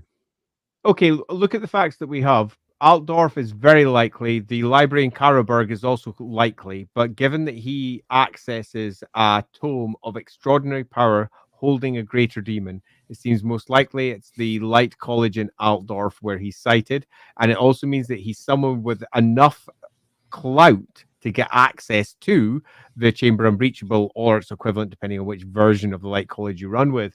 And that being the case, we're looking at a Lord Magister, a High Hierophant, depending upon which term you prefer to go with, which means that he is a wizard of some significant capability. In terms of how old he is and where he is, you could argue that he probably knew Egram van Horstman, which is just a lovely little aside. Yeah, definitely. They are almost certainly peers, almost regardless of which version of Egram you go with, and there are multiples. So he is someone that is almost, depending on whether Egram fell before or after, he may even be aware of the dangers of what he's about to do. And I think that's also quite likely. So we're looking at someone who is extraordinarily intelligent, extraordinarily desperate, because of the choices that he makes, and possibly extraordinarily arrogant, and he gets that beaten out of him pretty fast. Yeah, he does have a through line of arrance in a lot of his cutscenes, so that definitely seems to be a personality trait of his, that he thought he could handle things that he was not ready for. And like, especially that he's in that place by himself does heavily imply that he was a pretty high-ranking magister, that he was able to get in there without like a bodyguard or a guide or anything. And he knew where that book was, and he knew what it was. You could argue that he might have been a Magister Vigilant. A Magister Vigilant is a wizard that is responsible for hunting other wizards, and they tend to chase down wizards from the colleges of magic that have gone bad, and they're the ones that are most likely to gain access to cursed powerful artifacts, because this book will have almost certainly been captured at some point, taken into the colleges of magic, and held beneath the Light College. That being the case, he possibly was the one that was responsible for capturing it in the first place, giving him a personal tie. But there's no truth to that. That's just guesswork. He very well may have just been someone who was cataloging the libraries that are down there and became aware of it for some other reason. There's a variety of characters across various publications that have had access to it, some of which have been responsible for guarding them, like, say, Light Magister Konrad Mesner. He's a very famous one from the second edition of Warhammer Fantasy Roleplay, who literally ran the entirety of that down there, and perhaps fell. You know what could be a fun thing to do is that in tell me. In the cinematic, the if he's in the chamber unbreachable or whatever it is, it's shown that the chamber is under siege. Like you see, like there's shakes and something big is happening. What if he went to go get that book while everyone was distracted by the escape of Baldros? I mean, that's why it's shaking. Is Egram von Horstman has freed Baldros, and the two of them are. It's that big moment, and that's when he goes for the book, because he's like, "This isn't a horrible scenario. I need answers. How do I stop proper Horstman?" Abomination? Yeah, quite. And I think that, to a degree, makes a certain amount of sense, because you're looking for an event to tie it to. Now, Altdorf has gone through many events in its past, but if you really want to tie it to something that is directly them, the Light Wizards, and this would be the perfect time to do that, because this is the time when the Light Wizards were at their weakest. A full third of the colleges fell to chaos, as it would turn out later, but they didn't think they were falling to chaos. There's definitely something going on there. Hey, if there's a situation that would drive him to that book, finding out your patriarch is bad would be a pretty good reason. Yeah, it'd be a damn fine reason. Let me just bring up the as I got there, although that says preview and in English. Regardless, I think that link will work. So if anyone wants to check that link, make sure it goes through to Drive Through RPG if anyone wants a digital version of it. Yep. It's very easy to navigate there yourselves. Y'all are totally adults. All right. So real quick, just get through the rest of these real quick. Does the advisor know more about Warhammer than us? As hard as it is to admit, probably, because that book lets him cheat. And he literally lives in the universe. Yeah, he sees everything that was, everything that is, and everything that will be. And particularly once that book's cleansed, you could argue that that's it. That's just who he is. That being the case, the answer is probably yes. Let's see. Side pedals. Based on the advisor story, what is the canon timeline of the Total Warhammer trilogy? Okay, so I to give it the briefest overview, the most evidence, if you go by the idea that the cutscenes that have the most effort put into them are the canonical cutscenes, which in video game logic is usually the case. Then you go, Warhammer 2 happens, the vortex gets weakened, all the demons break out and start causing shenanigans. The advisor at some point, either in the past, we don't know when, but he gets the book. The events of Warhammer 3 take place. He sides with Katerin. Katerin wins and frees Urson, and everything kind of settles down. But then all of the events of that lead to the advisor curing the curse of the book, which frees Sartorial. Sartorial curses him to become his little puppet.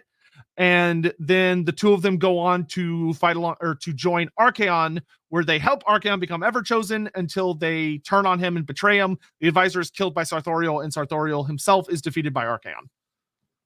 As to when that occurs, given that we have Katerin in that timeline, you could argue, well, that's definitely somewhere close to the end times, very close indeed, as in the late 25, say 15s to 20s, somewhere around there. Unfortunately, they kind of screw up the timeline in a few places, so it's difficult to call directly. But what you can say pretty clearly is 2502 onwards. That's when Karl Franz is crowned as emperor. Makes at least sense, but it's quite possible that he himself fell before that. There are many different potential interpretations because their grasp of the timeline as it stands is relatively weak. Yeah, and needs to be for the game to work, to be honest. Yeah, totally. I'm not criticizing them for that. That was a requirement for the game to get access to all the characters that they wanted to include. But that won't stop me from trying to make it work. Yeah, totally. And our job in many respects is to come in afterwards and go, you can make it work by doing this, and this. Yep. Aleph, happy birthday, Andy. Much love to you and Sotek. I haven't seen the advisor cinematic with Cathay factions, but I feel they must have seen the taint of Xianxi on him from a mile away. They almost certainly did. However, they use what's interesting about when he approaches Cathay is he gets a meeting with Miao Ying, and Zhao Ming shows up during the meeting, where he tries to give his usual pitch of like, hey, God, super powerful, use it for yourselves. And they just shut him down immediately. Miao Ying goes, oh yeah, I don't give a shit about that. We're dragons. Gods are beneath us. We do not need gods. Like, we are above them. And he goes, okay, then what do you want? I don't understand. Like, that's what the book told him. And she says, no, but what you can do is, we know you can see things that you shouldn't be able to. We know what you are. Where is our sister? Shinzu has gone missing. Where is she? And he legit goes, I don't know. Like, the book didn't tell me. I have no idea. And that's when Zhao Ming shows up and he says, Urson knows. Urson saw her when she fled to the north. I know Urson knows where our sister is and where she went. So you're going to help us get to Urson, and he's going to help us get to our sister. And the advisor goes, oh, okay. And conveniently, the advisor gets in once more, so perhaps that's what the book showed him all along. Yes, so the book was like, that's all you needed to know. Yeah, exactly. Which is kind of hilarious because it implies the book tells him this is what you need to know, but I'm not going to tell you how it's going to go down, which would explain why he kind of panics sometimes. Yeah, it would explain how he panics frequently when things go a little bit off, or he's just a good actor.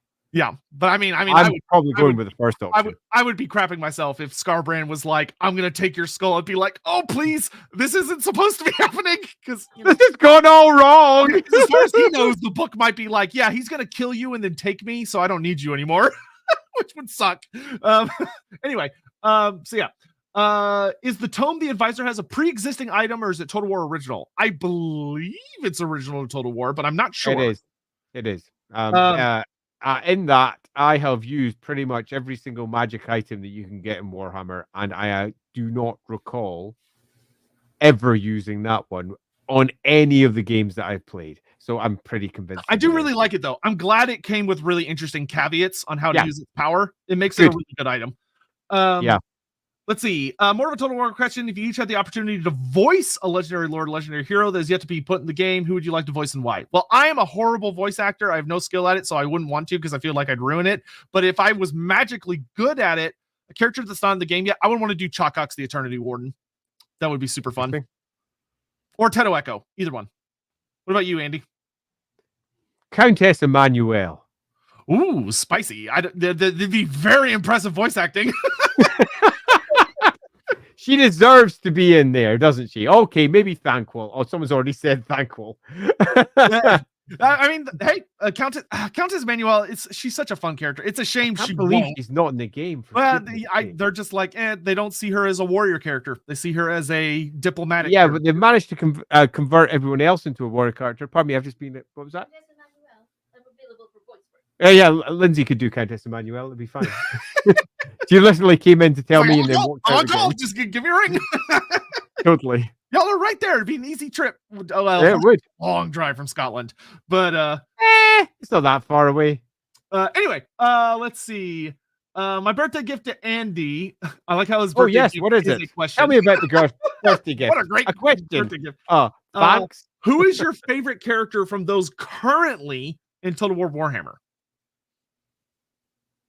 That's a really tough call, isn't it? Yeah, there's only like 95 or 96 to pick from. Holy. How do you even choose? Well, one of my biggest issues with taking the characters that are presented by Total War is that for many of my favorite characters, they present them in ways that I wouldn't have done so. So thus, I'm left with a version that I go, I really like that character, and I'm going to play that character, but it's kind of come across in a way that isn't how I would have done it. So I have this weird love-hate relationship as I play the game. So I probably go for ones that I have slightly less investment with, characters that I've not used as much in the role-playing game or written about. And because of that, then the interpretations that are offered by Total War for me are fresh. They're interesting, they're new, and they almost define the character rather than try to reinterpret the character. So I am left with a host of characters that are not the ones I would have originally gone for. This is really fascinating. I'm going to come back on that one. I'm not sure what my answer is. We'll come back. There are some follow-up questions to who you pick. So we'll come back to that. Potato Salad, if you were the advisor, what would you say to Gelt during his campaign? If the Tome of Fates cursed you to advise Gelt, what would you do, Andy? You are the Supreme Patriarch of the 8 Colleges of Magic, and you should not be running for power or anything else. You should be supporting your Emperor. Do your damn job. Do your fucking job, Gelt. Yeah, who knows? Maybe Andy would fix Gelt into being a character he actually likes. Infiltrator Troy, would things have turned out better for the advisor if he had actually sworn himself to Zinc instead of being an independent contractor? I like the wording of that. I would argue that things do turn out better for him because in most versions of the campaign conclusion, he's still alive. It's only if he swears to the Dark Gods and tries to raise an enormous army of his own and stand against the Everchosen that he falls. Yeah, I would agree. I think him swearing to Zinch is actually the worst case scenario for him personally. Yeah. I mean, if you want to look at it as the character, you could argue that the end of 3 leaves him in a good place, and then he screws it up by searching for power. Yep. Infiltrator Troy, how much trouble is it to have a Lord of Change acting as your advisor? Demons need magic to maintain themselves, after all. I would argue one of the reasons that he gets so frail and messed up at the end of Warhammer 3 is because I believe Sartorial binds himself to the advisor's physical essence, allowing Sartorial to stick around. Which is certainly an interesting interpretation. So that's my personal interpretation, which I think is why his body becomes so haggard and broken. He's just a bit older. He's not that broken. Well, he's if you could, oh man, if you read the description at the end of the epilogue, it is like he gets bad. Like not only does he go blind, but he's like ages rapidly. It is brutal what happens to him. Yeah, I've forgotten what the question was. The question was, is it bad or how rough is it to have a Lord of Change as your personal advisor? Okay, no, Just I remember weighing the on first you one. constantly. Yeah, it's super rough. If you get possessed by one of them, you're dead. That's it. I don't think that a single mortal would have enough power under normal circumstances to support one. But if we've got an arguable situation where the advisor is filled with a deep well of extraordinary power by this god's blood, which has cleansed the artifact and granted something special to him, but in turn the demon then leeches, I think that does make a certain amount of sense, and would also be an outcome that the demon would be looking for, because it allows it access to the material plane in a fashion it probably wouldn't have had otherwise. So I think that all makes sense, and basically screwed. Yeah, and I also think Sartorial plays his cards well by only being a raven, a crow or raven, whatever, for the entire time until the very end. Like, he does not turn into greater demon form until the very, very end. Thanks, still loading. Quick fiver for the Cracker Crown King, who pilots the Pink Panther of Voltron. Almost sounds Happy birthday. racist. The Cracker Crown King. I'm the Cracker Crown King. I can go with that. And I'm quite happy to pilot the Pink Panther of Voltron. Let's see. Yes, demons do need a lot to manifest them. That's why you don't enormous amounts. But I think the ridiculous nature of that book and its successful cleansing by the blood provides the necessary power to ensure it can keep around. Okay, last 2-3 questions. While Andy is thinking of his favorite legendary lord thing, because he totally didn't forget to do that while I was talking. I was totally avoiding it. Let's see. I like how he said that was this gift to you, by the way. That was the gift question. It was so nice of him. Bless. Infiltrator Toy, the trailer Covenant with Chaos was confusing to me. If we have we talked a little bit about it. Why is he grasping his head in the trailer? Why were they fighting? Did that give him a powerful headache? So you have to keep in mind that he is witnessing a realm of chaos battle between two colossal demonic forces, two of which are big bad demons with Kugoth and Nakari. Witnessing that for a human mind would be excruciating. Like, that's the whole, like, obviously it's kind of simplified to make it in the video game engine and such, but if you were legitimately granted a glimpse into the realm of chaos to witness demons in their natural habitat battling it out, it would break most people's brains. Yeah. That's why he's clutching his head and looks like he's in agony, because it's probably super painful. Yeah. As for why, what was happening with the whole stuff, I think we talked about it well enough in depth earlier.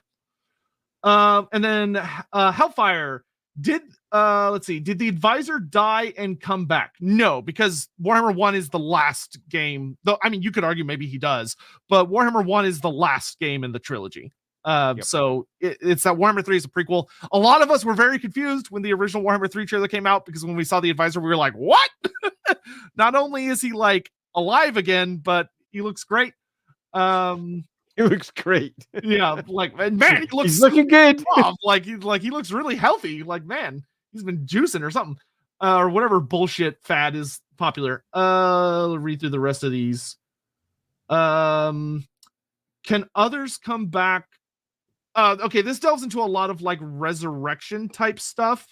Which, can people resurrect in Warhammer? Yes, it is very hard to do in a form that brings them back to the way they were. There are a lot of like little ways, like, you know, undead shenanigans or whatever, but you're not really you, or you're only a fragment of what you were. To come back fully is super fucking rare and usually requires like divinity level shenanigans. Yep, agreed.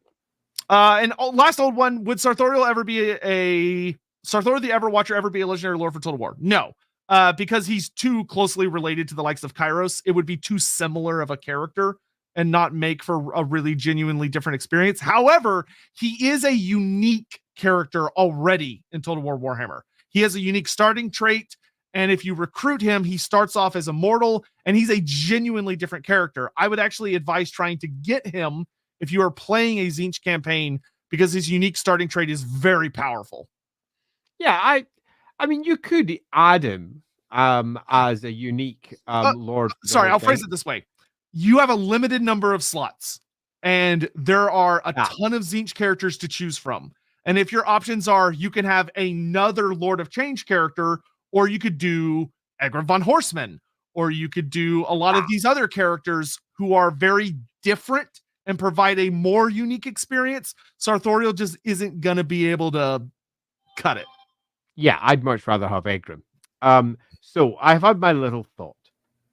And I have this interesting tension between the portrayals as they're presented by the games and the portrayals as I imagine them in my mind, having read through all of the various books.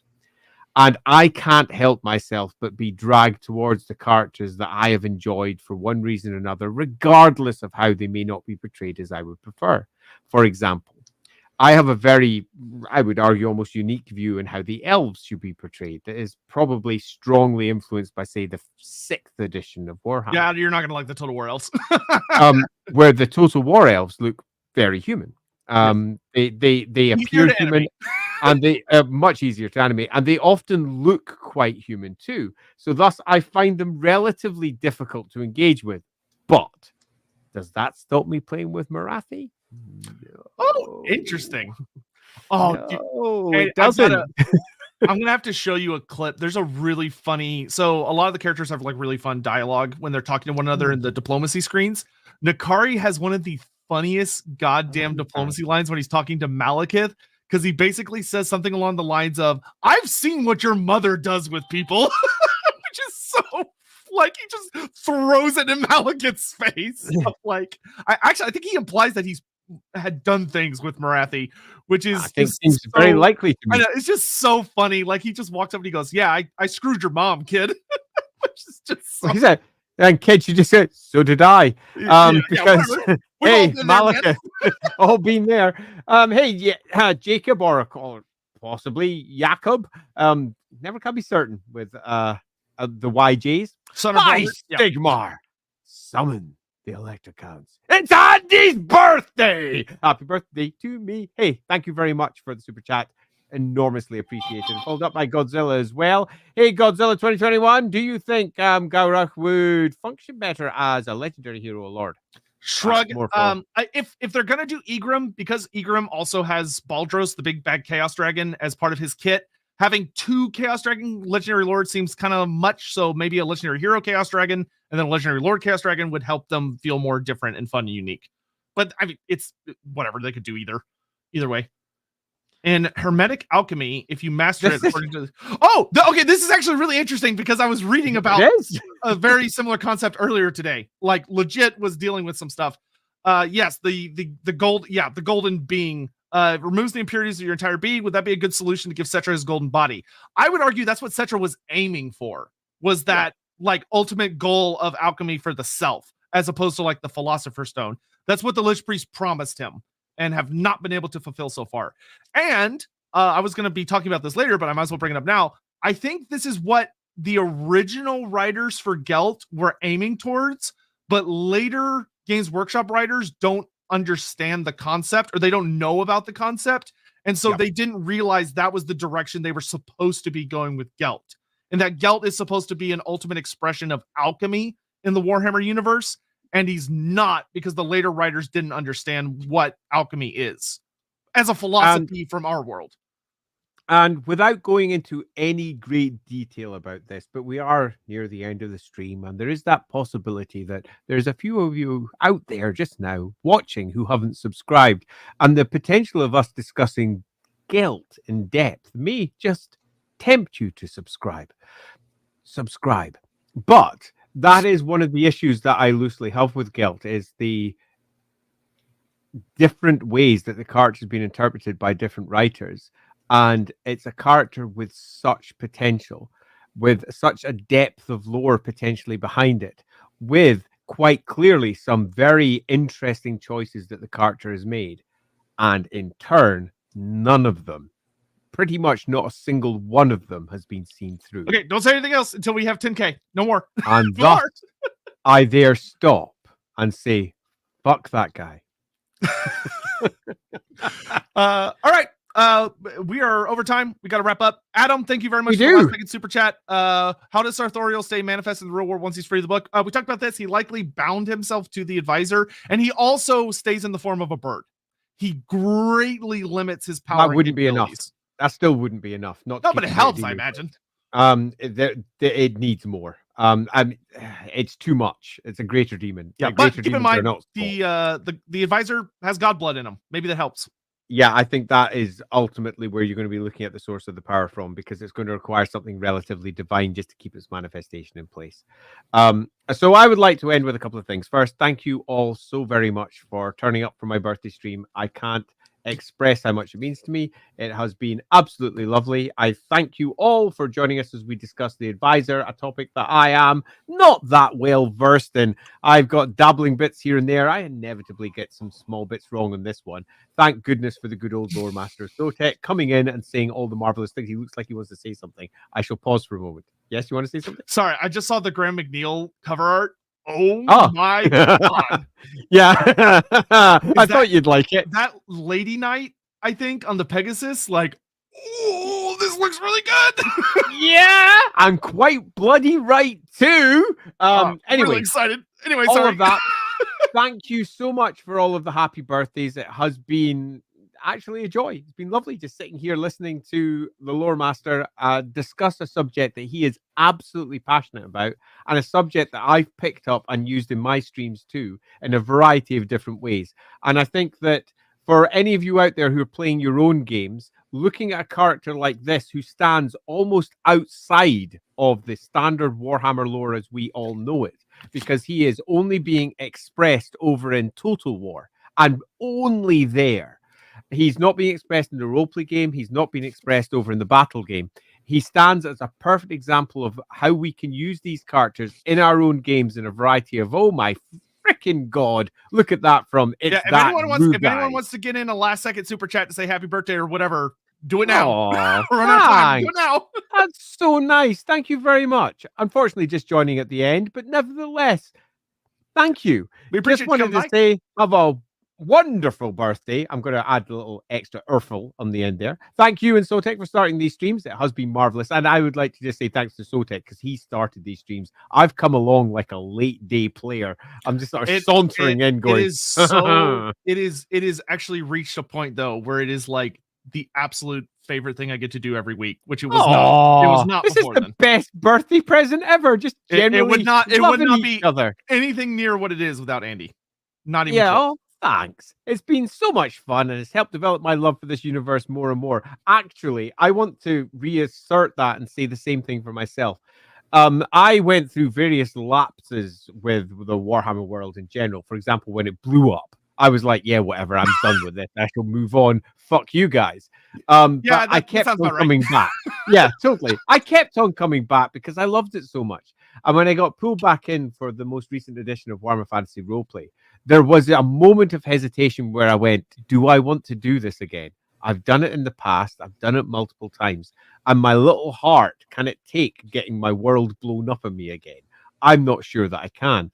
And I can't express to you all how much of a difference it's made, not just to have dived back into this thing that I love, but to find myself in this lovely place where we can all discuss it in an open way and really just enjoy everything that's been made over the course of the last 30, 40 years, or however long it's been now. Oh God, I'm old. It's almost 40 years. Yeah, it's close to 40. Holy crap sticks. Yeah, well, that's a good thing to end on your birthday, because I am, as much as I don't want to admit it, 48 years old now. Holy crap, I'm almost 50. And to be able to sit here with you all and discuss like the child that I am, the stuff that I've been playing since I was this high. I have been doing Warhammer since I was tiny. I've been writing it. I've been mapping it. I have been generally enjoying it one way or another for pretty much my entire lifetime.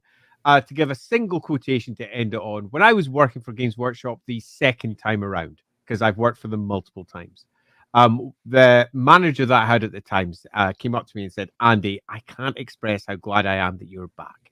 And I was like, okay, Ian, why? And he said, well, because of all the people I've met, if I cut you in two with a saw, and I just looked at him and went, where is this going? All right. You cut me in two with a saw? What? He said, if I cut you in two with a saw and hacked you apart, I would find GW stamped inside your body because you are so at one with this. And I was like, seriously, that's so where you went. ominous He's sounding. Like, you have Warhammer inside you, and you just can't get rid of it. No wonder you came back again. And I've gone back to that multiple times because it was creepy as fuck, but simultaneously pretty accurate.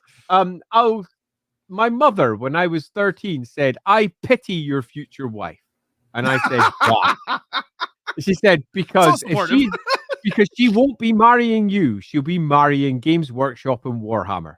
That's what's going to happen." And that's when I was 13. Here I am, however many. Oh, bless. Here I am, however many years later. Married for the lore. What a shame. With a wife who not only puts up with it, but plays with me every single week at Warhammer Games, and also is a contributor to Warhammer and has won awards for her writing for Warhammer. It is, in the end, I think, the best place to be. And here I am, 48 years later, utterly delighted with where I am, with one of the most awesome people that exists out there, doing streams about shit that we love. How could we possibly be happier? Thanks, Sotek. You kick ass. Well, I appreciate that, but I'm super glad that we're here to celebrate Andy, because we need to celebrate Andy, because if y'all have not taken the time to check out like his older writings, you're missing out on some insane shit. There's so many things we want to do streams on, but like it's not time yet, or it's like it's relevant to a certain thing, or like we have to do a vote, whatever. Like there are so many concepts that I've had the privilege to chat with him about, and it's fucking bonkers. I just want to say real quick to go from, I know we're over time, but whatever, fuck it. Whatever. To go from being a kid that grew up with Warhammer Fantasy, and that was my thing. I was 10 years old. I was reading books that were way above my reading level and probably not necessarily super appropriate for 10-year-olds back then. But Witch elves. Yeah. Oh man, that Dark Elf. Okay, really random tangent. I lent my 6th edition Dark Elves book to a friend of mine who grew up in it. He was Mexican. He grew up in a Catholic household. His mom found the book and she burned it. She was like, "How dare you bring this into this household? What is this horrible? What is this satanic shit you're reading?" He got in so much fucking trouble. It's fine. I got a new copy. But anyway, I just love that story. But but it has been incredibly amazing over the last like 7 or 8 months, whatever it's been, to not only get to steal Andy once a week, which is insane to me. Just to chat with him would be amazing, but to get to do the show has been incredible. Like this is everything I've ever wanted to do in my entire life finally like manifest, and it's great. Like even getting to do all the Total War stuff I've done and all that stuff was always great, but it was always kind of like back shadowy alleyway type stuff where it's like under NDAs and all these other things, and like there's so many experiences that I just can't talk about until like I am done with them, because otherwise it'd get in trouble. But it's such a privilege to just get to nerd out, and it is. Andy is literally a like, yeah, you know, I call myself Loremaster for the YouTube channel, but like Andy is a living reservoir of things that y'all can't even imagine. And his writing is incredible. His maps are incredible. He wears so many fucking hats. I don't understand how he fits all of that. I keep up with the lore. Purple. That's it. I don't write. I don't do maps. I don't do all this other shit. And Andy does all of it. And he's a skilled games master, and he's written campaigns, and he's done all this other shit, and he can draw normal shit. Like it's insane how much talent and amazing skill can be fit into one person. Well, happy birthday to me. Thanks. Yeah. Well, you deserve it. And I'm glad we're celebrating him today, because we need to celebrate having people like this in the world. So I'm thankful to him for writing all the things he's written, because they made a lot of my life as awesome as it has been, and I wouldn't have a career if it wasn't for Andy. That's not true. There are 1,000 other people added to that. But I'll add one other thing at the end, given it's my birthday. We're nearing the end of the year, and we were discussing beforehand about tying off this season at the end of the year and starting a new season next year. And I think that one thing that we could do, given that we've been, for the last however many months it's been, going through a host of subjects that we've thrown out for you, and you've picked one. during the course of that, there's been certain subjects we've really been excited to potentially talk about, but we've yet to actually talk about. That being the case, I suggest that between us over the course of next year, that maybe once a month we get down, we choose one subject between us, maybe you 1 month, we the next month, you 1 month, me the next month after that. We get ourselves a nice subject between us, one that we really want to get to grips with, and dive through in the chat with everybody else, and give the next season a slightly different tone so that we get everybody else's views and we also get our own exciting ones once a month. What do you think? Yeah, absolutely. I agree with that. Hopefully the chat will be cool with that. Hopefully y'all won't mind us co-opting the vote every once in a while. Though, Andy, that's going to require you to show up with a thing you want to do. Oh, God. That is actually going to be tough. You're going to have to pick. You have no idea what it's like when we click offline at the end of one of our streams. Typically, the conversation goes something like this. What we do next time? Oh! You thought of anything? No. All right. I'll do anything. I love everything I do. We have got to get out of here. This is, I think, the longest episode we've ever done. It's so long. Yes. Yeah. Andy is Hashit. He has the biggest hat. The largest of hats. It's a bit small and purple just now. But yes, to conclude on all of that, thank you all so much. It's been an absolutely marvelous year. Really looking forward to it'll be our last episode next week, won't it? For the year. Next, totally. Sunday. Are we doing it on Sunday? We are. I think we're starting 1 hour earlier next Sunday. Yeah, that's because LAWhammer has got its big party on that evening, so I'm going to be going out after the show. So next week we will be tight. So we're allowed to meander and scrabble about a bit on this one. Yeah, Sam, next week we will be tight. We will do End Times Part 2 at some point next year. We'll do like one End Times hate stream a year. Yeah, maybe per season or something. Yeah, that way we don't another one. Blood pressure rise too much.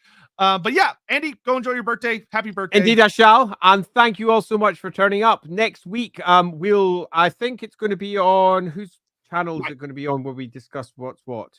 It'll be vote here, and then the stream will be on Loremaster of Sotek channel next week. Yeah, indeed. It's also going to be our last one of the year, I think. So it's going to be our Christmas stream. Okay, so it's going to be a little bitty something special, and I may put on a Christmas hat or two to go alongside all the rest of my hats. I'll get an ugly Christmas sweater. I think I've got one of those lying around somewhere. I already have my ugly Christmas sweater on. All right, but anyway. Other than that, thanks all. Talk to you all later. Bye-bye. Bye-bye.